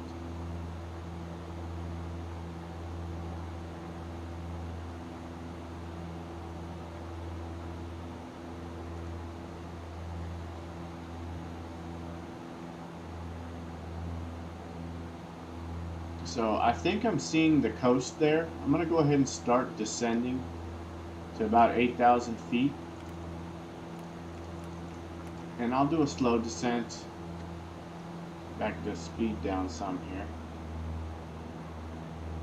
We'll try to maintain about 120 knots.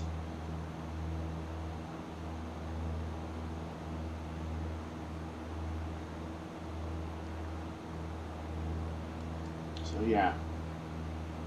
We're almost there. We can see the coast. We got enough light for that. You can still see the mountains. I'll go ahead and turn on my landing and taxi now. Landing and taxi come in handy when you're about to hit something. You can see it right before you hit it.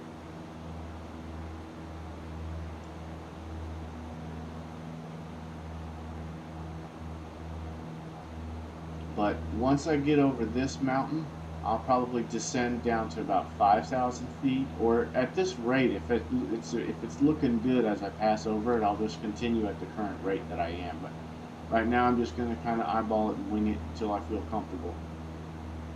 I want to get over those hills, and I'll just look at these to make sure that we're still approaching and see which one we're on as we're hitting them. I don't necessarily need to see it from this point of view. I can just look at it from here.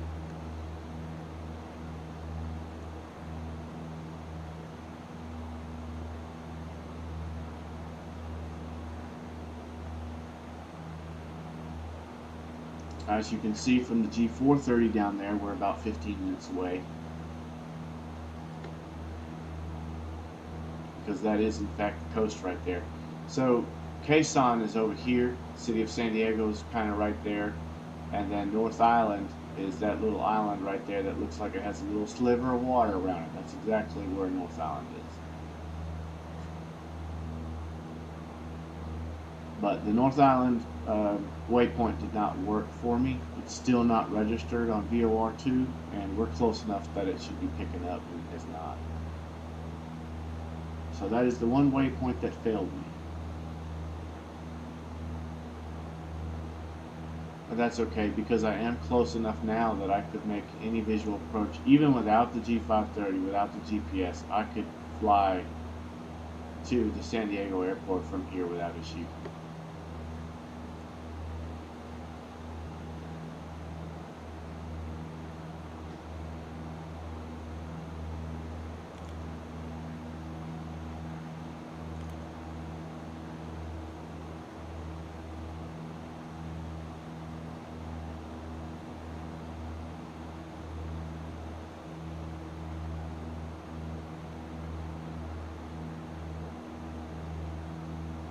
$8,500.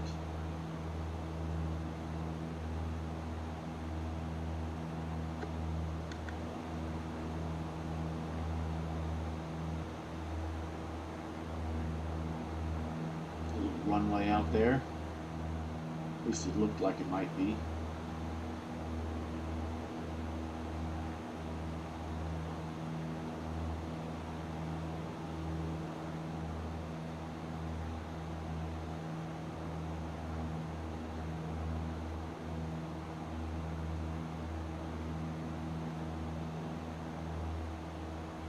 By the time I hit Rebo right here, I'm going to select the approach button, and then I'll be selecting the altitude button to intercept the glide slope, assuming I see it here on the localizer, or VOR, that I'm localized and that the glide slope looks like it's ready to be intercepted. That was the mistake that I was making previously for 2 attempts before I was able to successfully do it on my 3rd try, and hopefully I'll be able to successfully do it for this landing. That's the intent.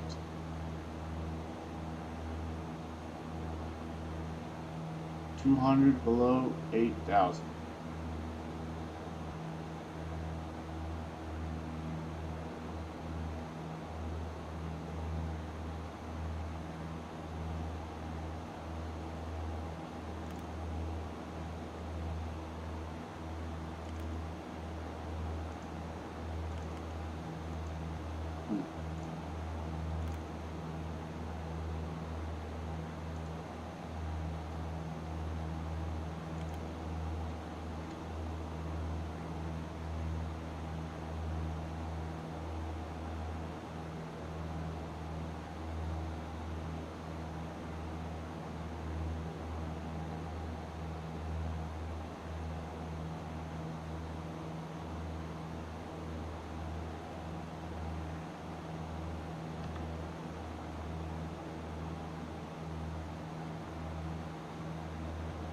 That 15 minutes sure does seem like it's going really slow.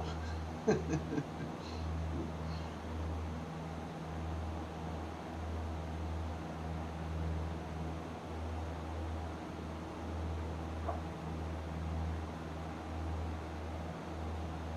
might have just enough sunlight left to see San Diego at dusk, but it's dropping below the horizon there.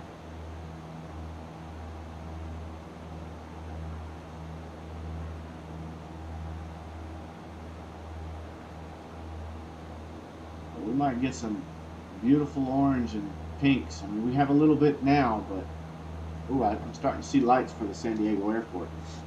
You can see the lights on North Island as well. San Diego's right there, the airport we're landing at, and then North Island right there.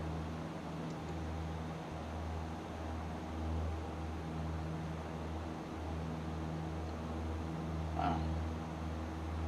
Still what, 15 miles from Lindy? 3 miles to Vida.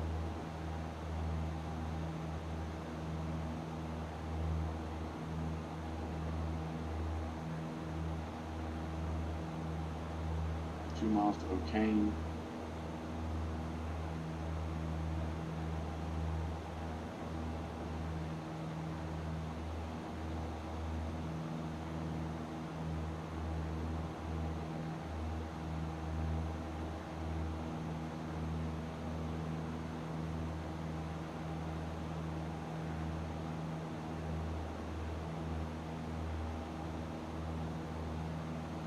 I think what it's going to do is take us out to this little mountain here, and about the time we get very close to that, we're going to be doing a little bit of a right and heading straight for the runway.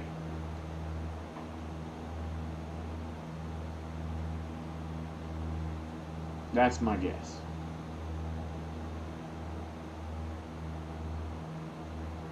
We did choose 27, so that would be the right heading.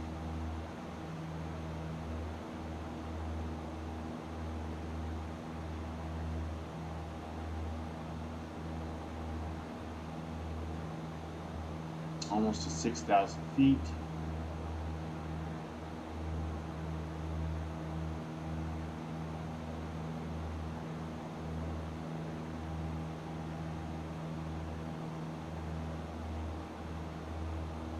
Thinking about descending a little faster and slowing the aircraft down just a little bit more.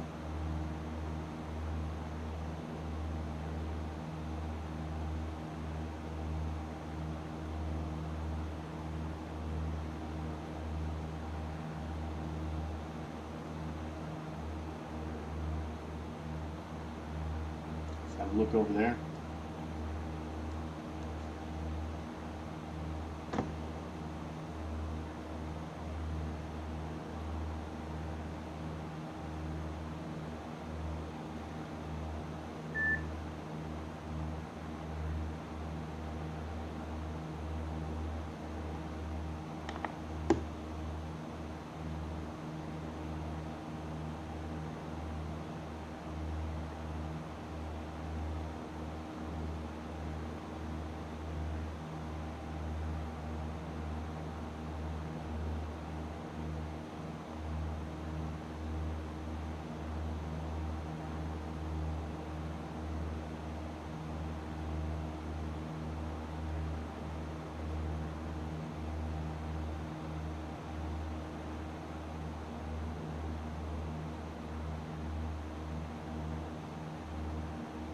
$5,000 feet.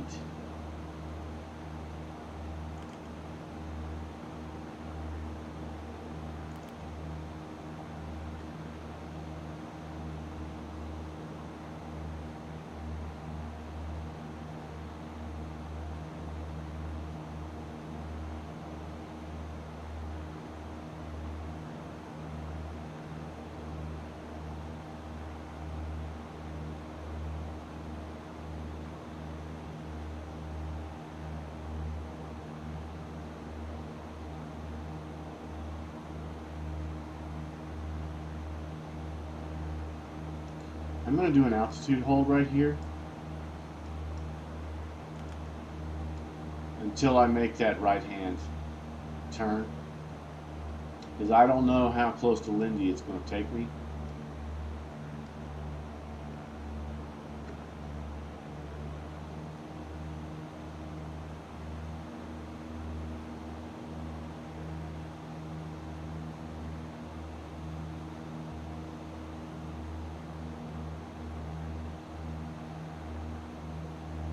And then I'll just descend 1,000 feet per minute to the next waypoint.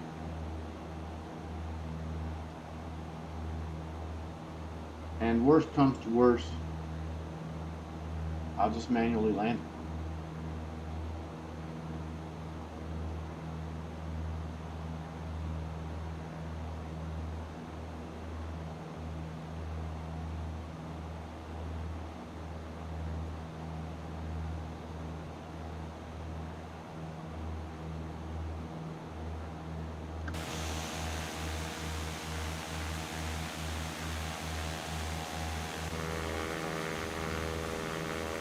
Clouds overhead there.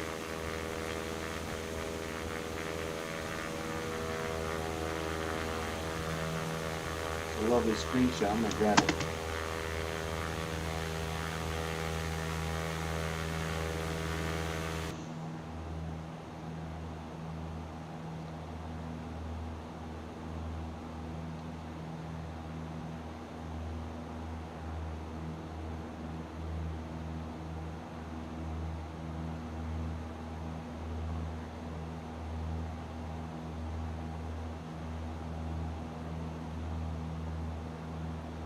So in 3 miles, we'll be making our right.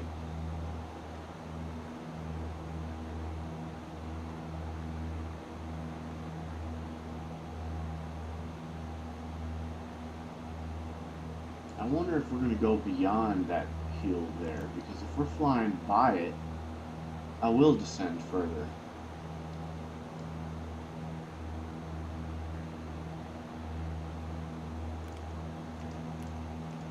Oh, no, down.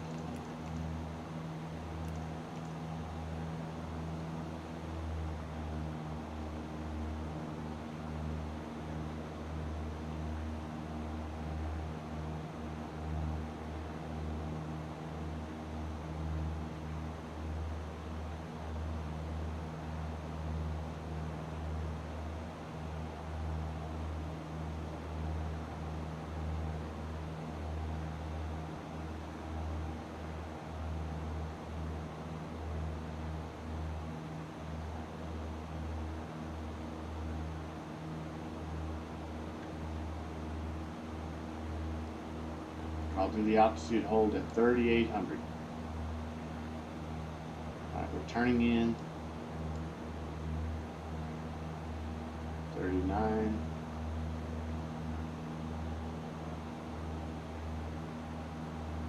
And 38.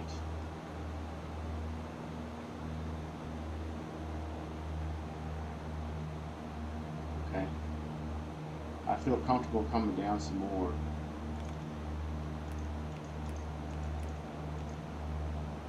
We'll take it to 30, 35, or I'm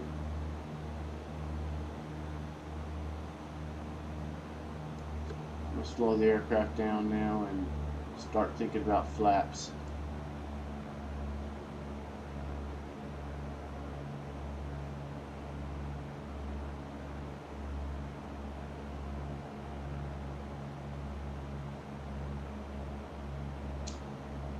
We haven't hit the initial airfix yet, or if we have, we definitely haven't gotten anything on the localizer yet. So I don't know which one that is. Maybe one of these. We'll see. Well, it has to be one of those. No ifs, ands, or buts.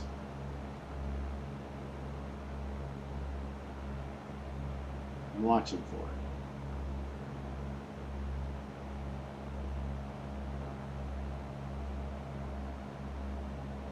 Alright, I'm going to do an altitude hold here, because I don't want to be too far below the glide slope.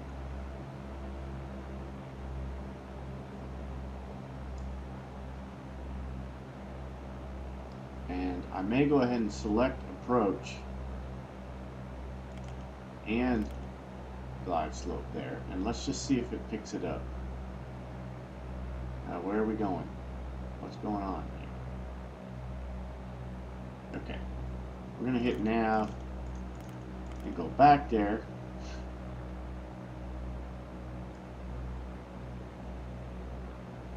And wait until we're actually on the localizer.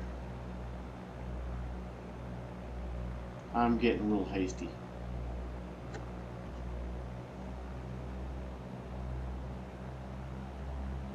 Deploying some flaps, giving it a little more power. Want it to nose down some so I can see the runway.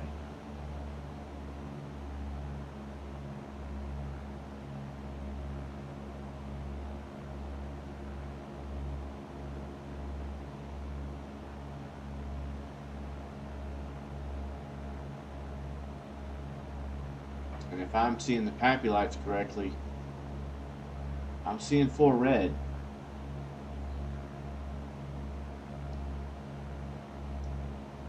Which means I'm well below the glide path. 4 red. And there's another cop car right there.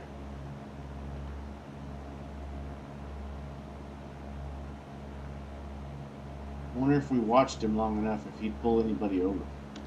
But I'm not concerned about that.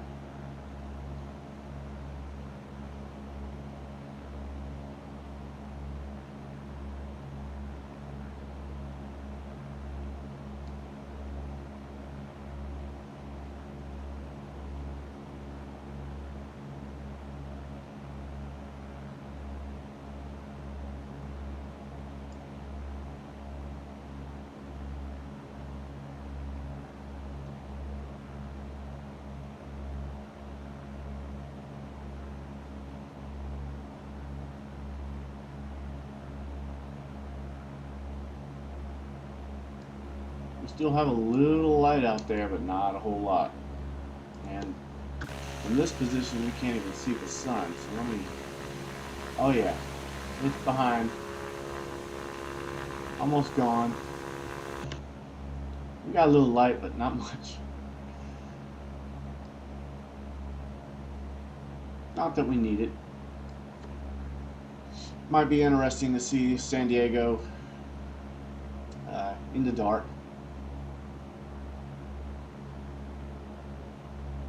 Alright, I think I got one light on the PAPI, so we're almost to the glide path. I'm really hoping that this next fix, CIJHI,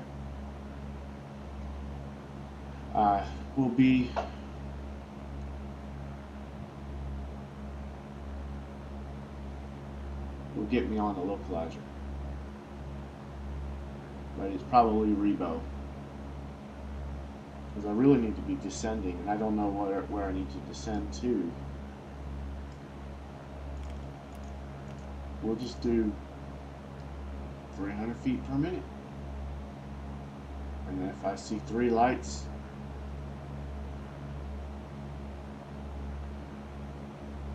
see, we're not even perfectly lined up yet.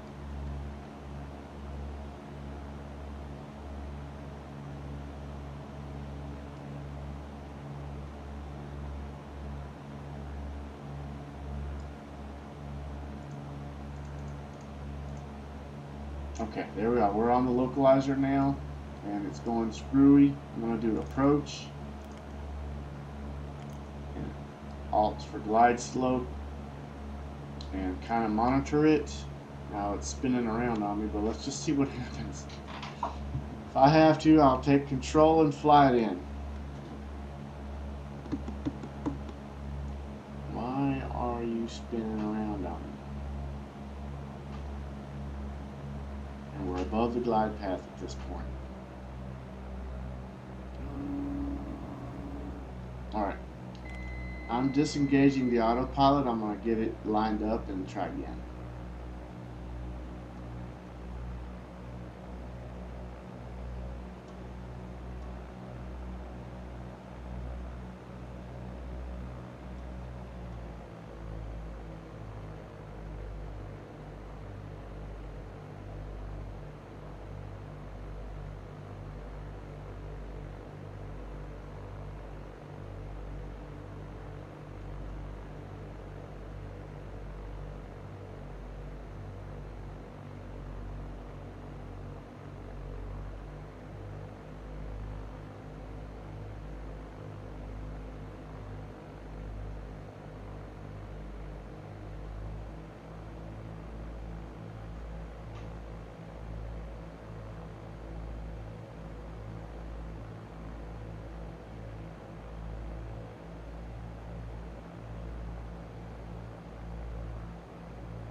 Approach, glide slope. And she wants to go that way. Why? Why are you doing this to me? Okay, I'm flying it in. Skip the RNAV in the G530. I need to learn a little bit more.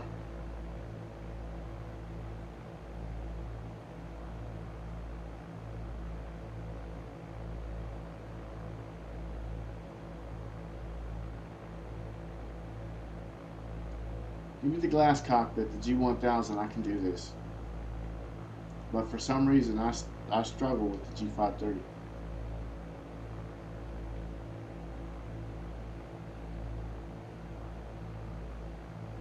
Is it because I don't have this set to 270?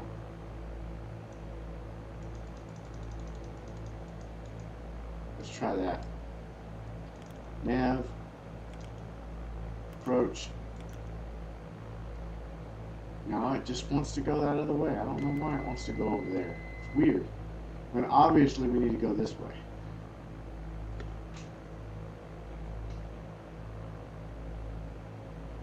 Buckle up. It's going to be a bumpy ride. I don't know what movie that's from.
Weird. Very, very weird.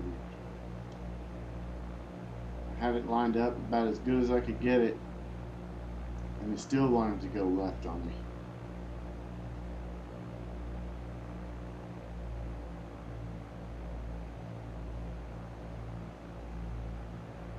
But I'm still using VLR1, you know, to know what the glide path is, to know whether or not I'm lined up, you know, using it as some form of guidance. And then I'm also looking at the runway, kind of like, you know, glancing at your rear view, like I mentioned before, and then looking at what's in front of you again. I'm just doing that over and over and over. Making small adjustments here and there with the throttle and to go. I'm getting a little turbulence too.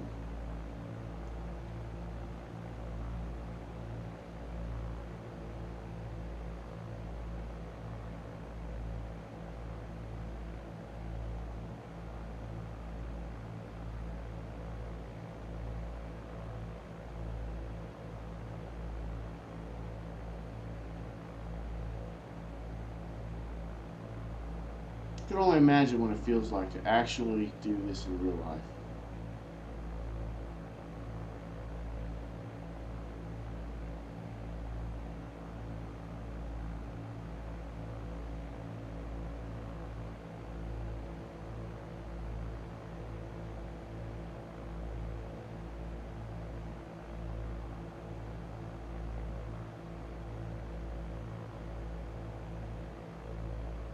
Kind of neat. You know, if you had the money, you had your own aircraft to just fly and go where you wanted to go and spend time in the air, explore.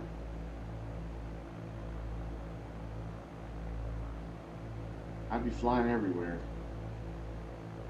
Just as I do the next plane in Microsoft Flight Simulator 2020, I'd only be doing it in real life.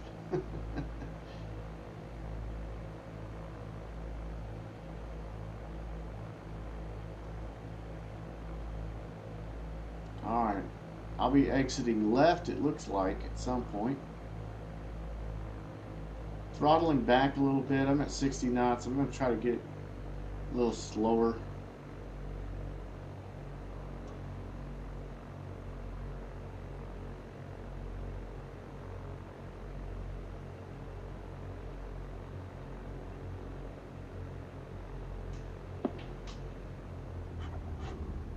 I touched down? I think I did. Okay. Barely felt it.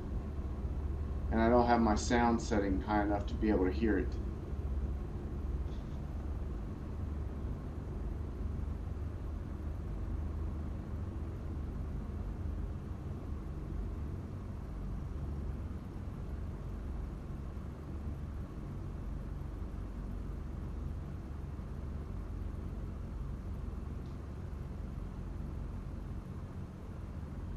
Well, we made it using mostly VOR as guidance. Our final VOR station never worked. It still hasn't registered on VOR 2. The RNAV landing that I intended failed, but I blamed that on myself. I think I'm missing something. I don't know what it is yet. I've got to figure it out. If anybody out there is viewing this video and they know and understand what I've done wrong, and leave me a comment, let me know. I'd rather know than not know. I don't really feel embarrassed that I failed it, you know, that I wasn't able to do it, because I think it's just a lack of knowledge, and knowledge is something I can learn, and I can figure it out. I can do it. I'm just missing something. But I can do it with the GTNs. Whoop, whoop. What you doing there, buddy? How now, brown cow?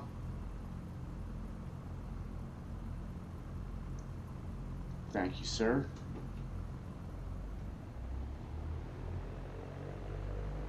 So yeah, I can do it with the G1000 and the GTN 750 just fine. I just don't know where I'm going wrong with the G530. I thought I had it after doing a practice landing at the airport at the Grand Canyon, but doing it here, I failed yet again. All right, what do I want to do? Park over here? Sounds good.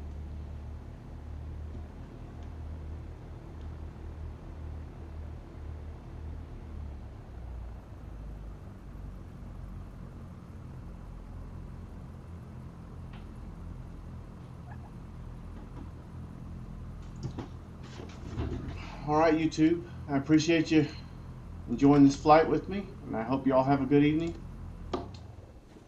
I'll see you next time. Actually, anybody want to watch a replay? I forgot about that. We're not in Microsoft Flight Simulator, so I can do a replay.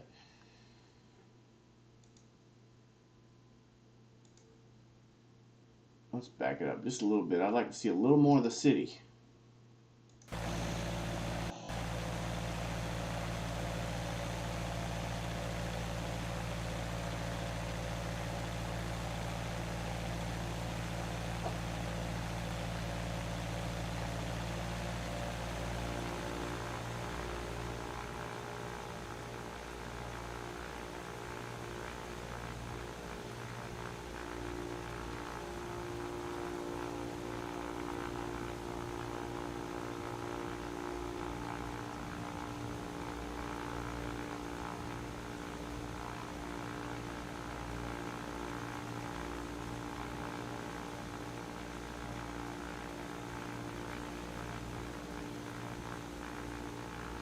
There's me testing out the RNAV landing again.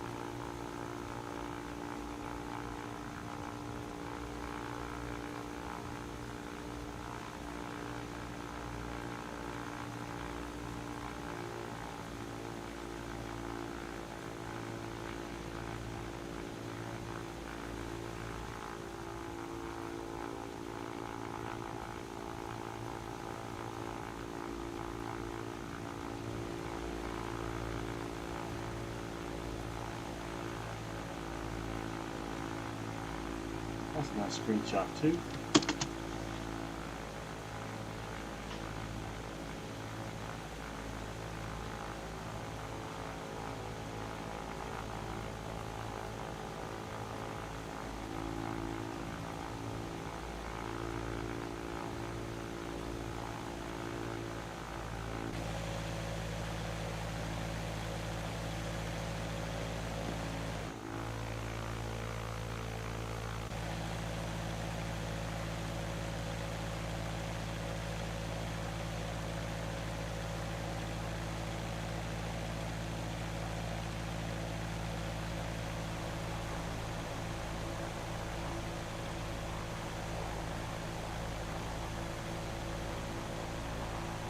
Yeah, I like the San Diego area in X-Plane 11 pretty good. My complaint there is the Coronado Bridge.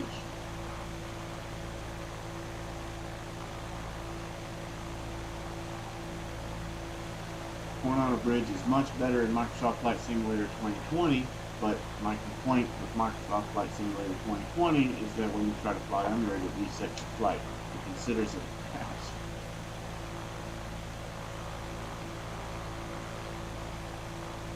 Obviously, if you successfully fly under a bridge, you have not crashed.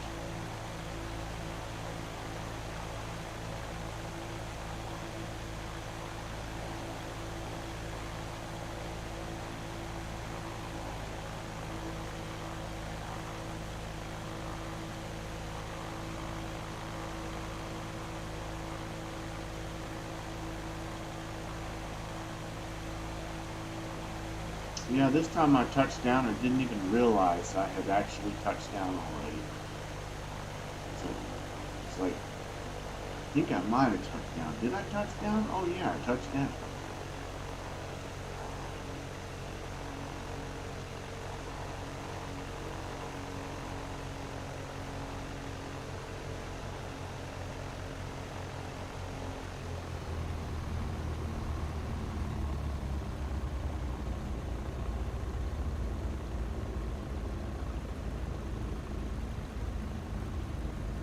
Though I have my landing and taxi lights on it, it's almost like it's not illuminating what's in front of me for some reason.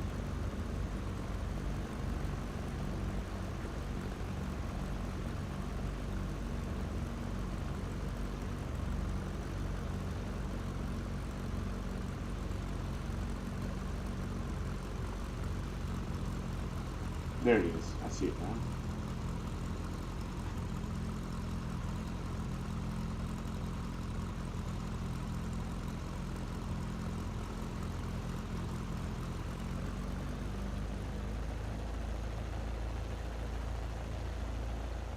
Get some of that city in the background.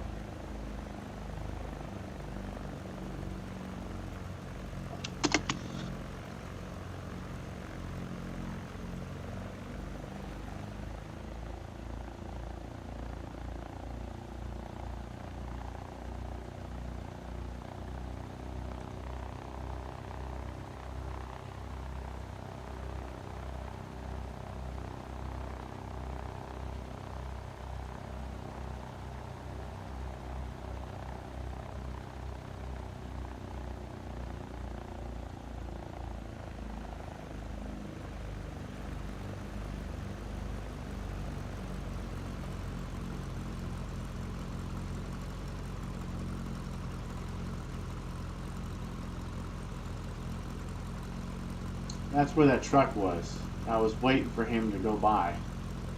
Of course, he's not there right now in the replay.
All right, YouTube. Thank you for watching. For those who actually stayed with me if you didn't get psyched out earlier. I'll see you next time.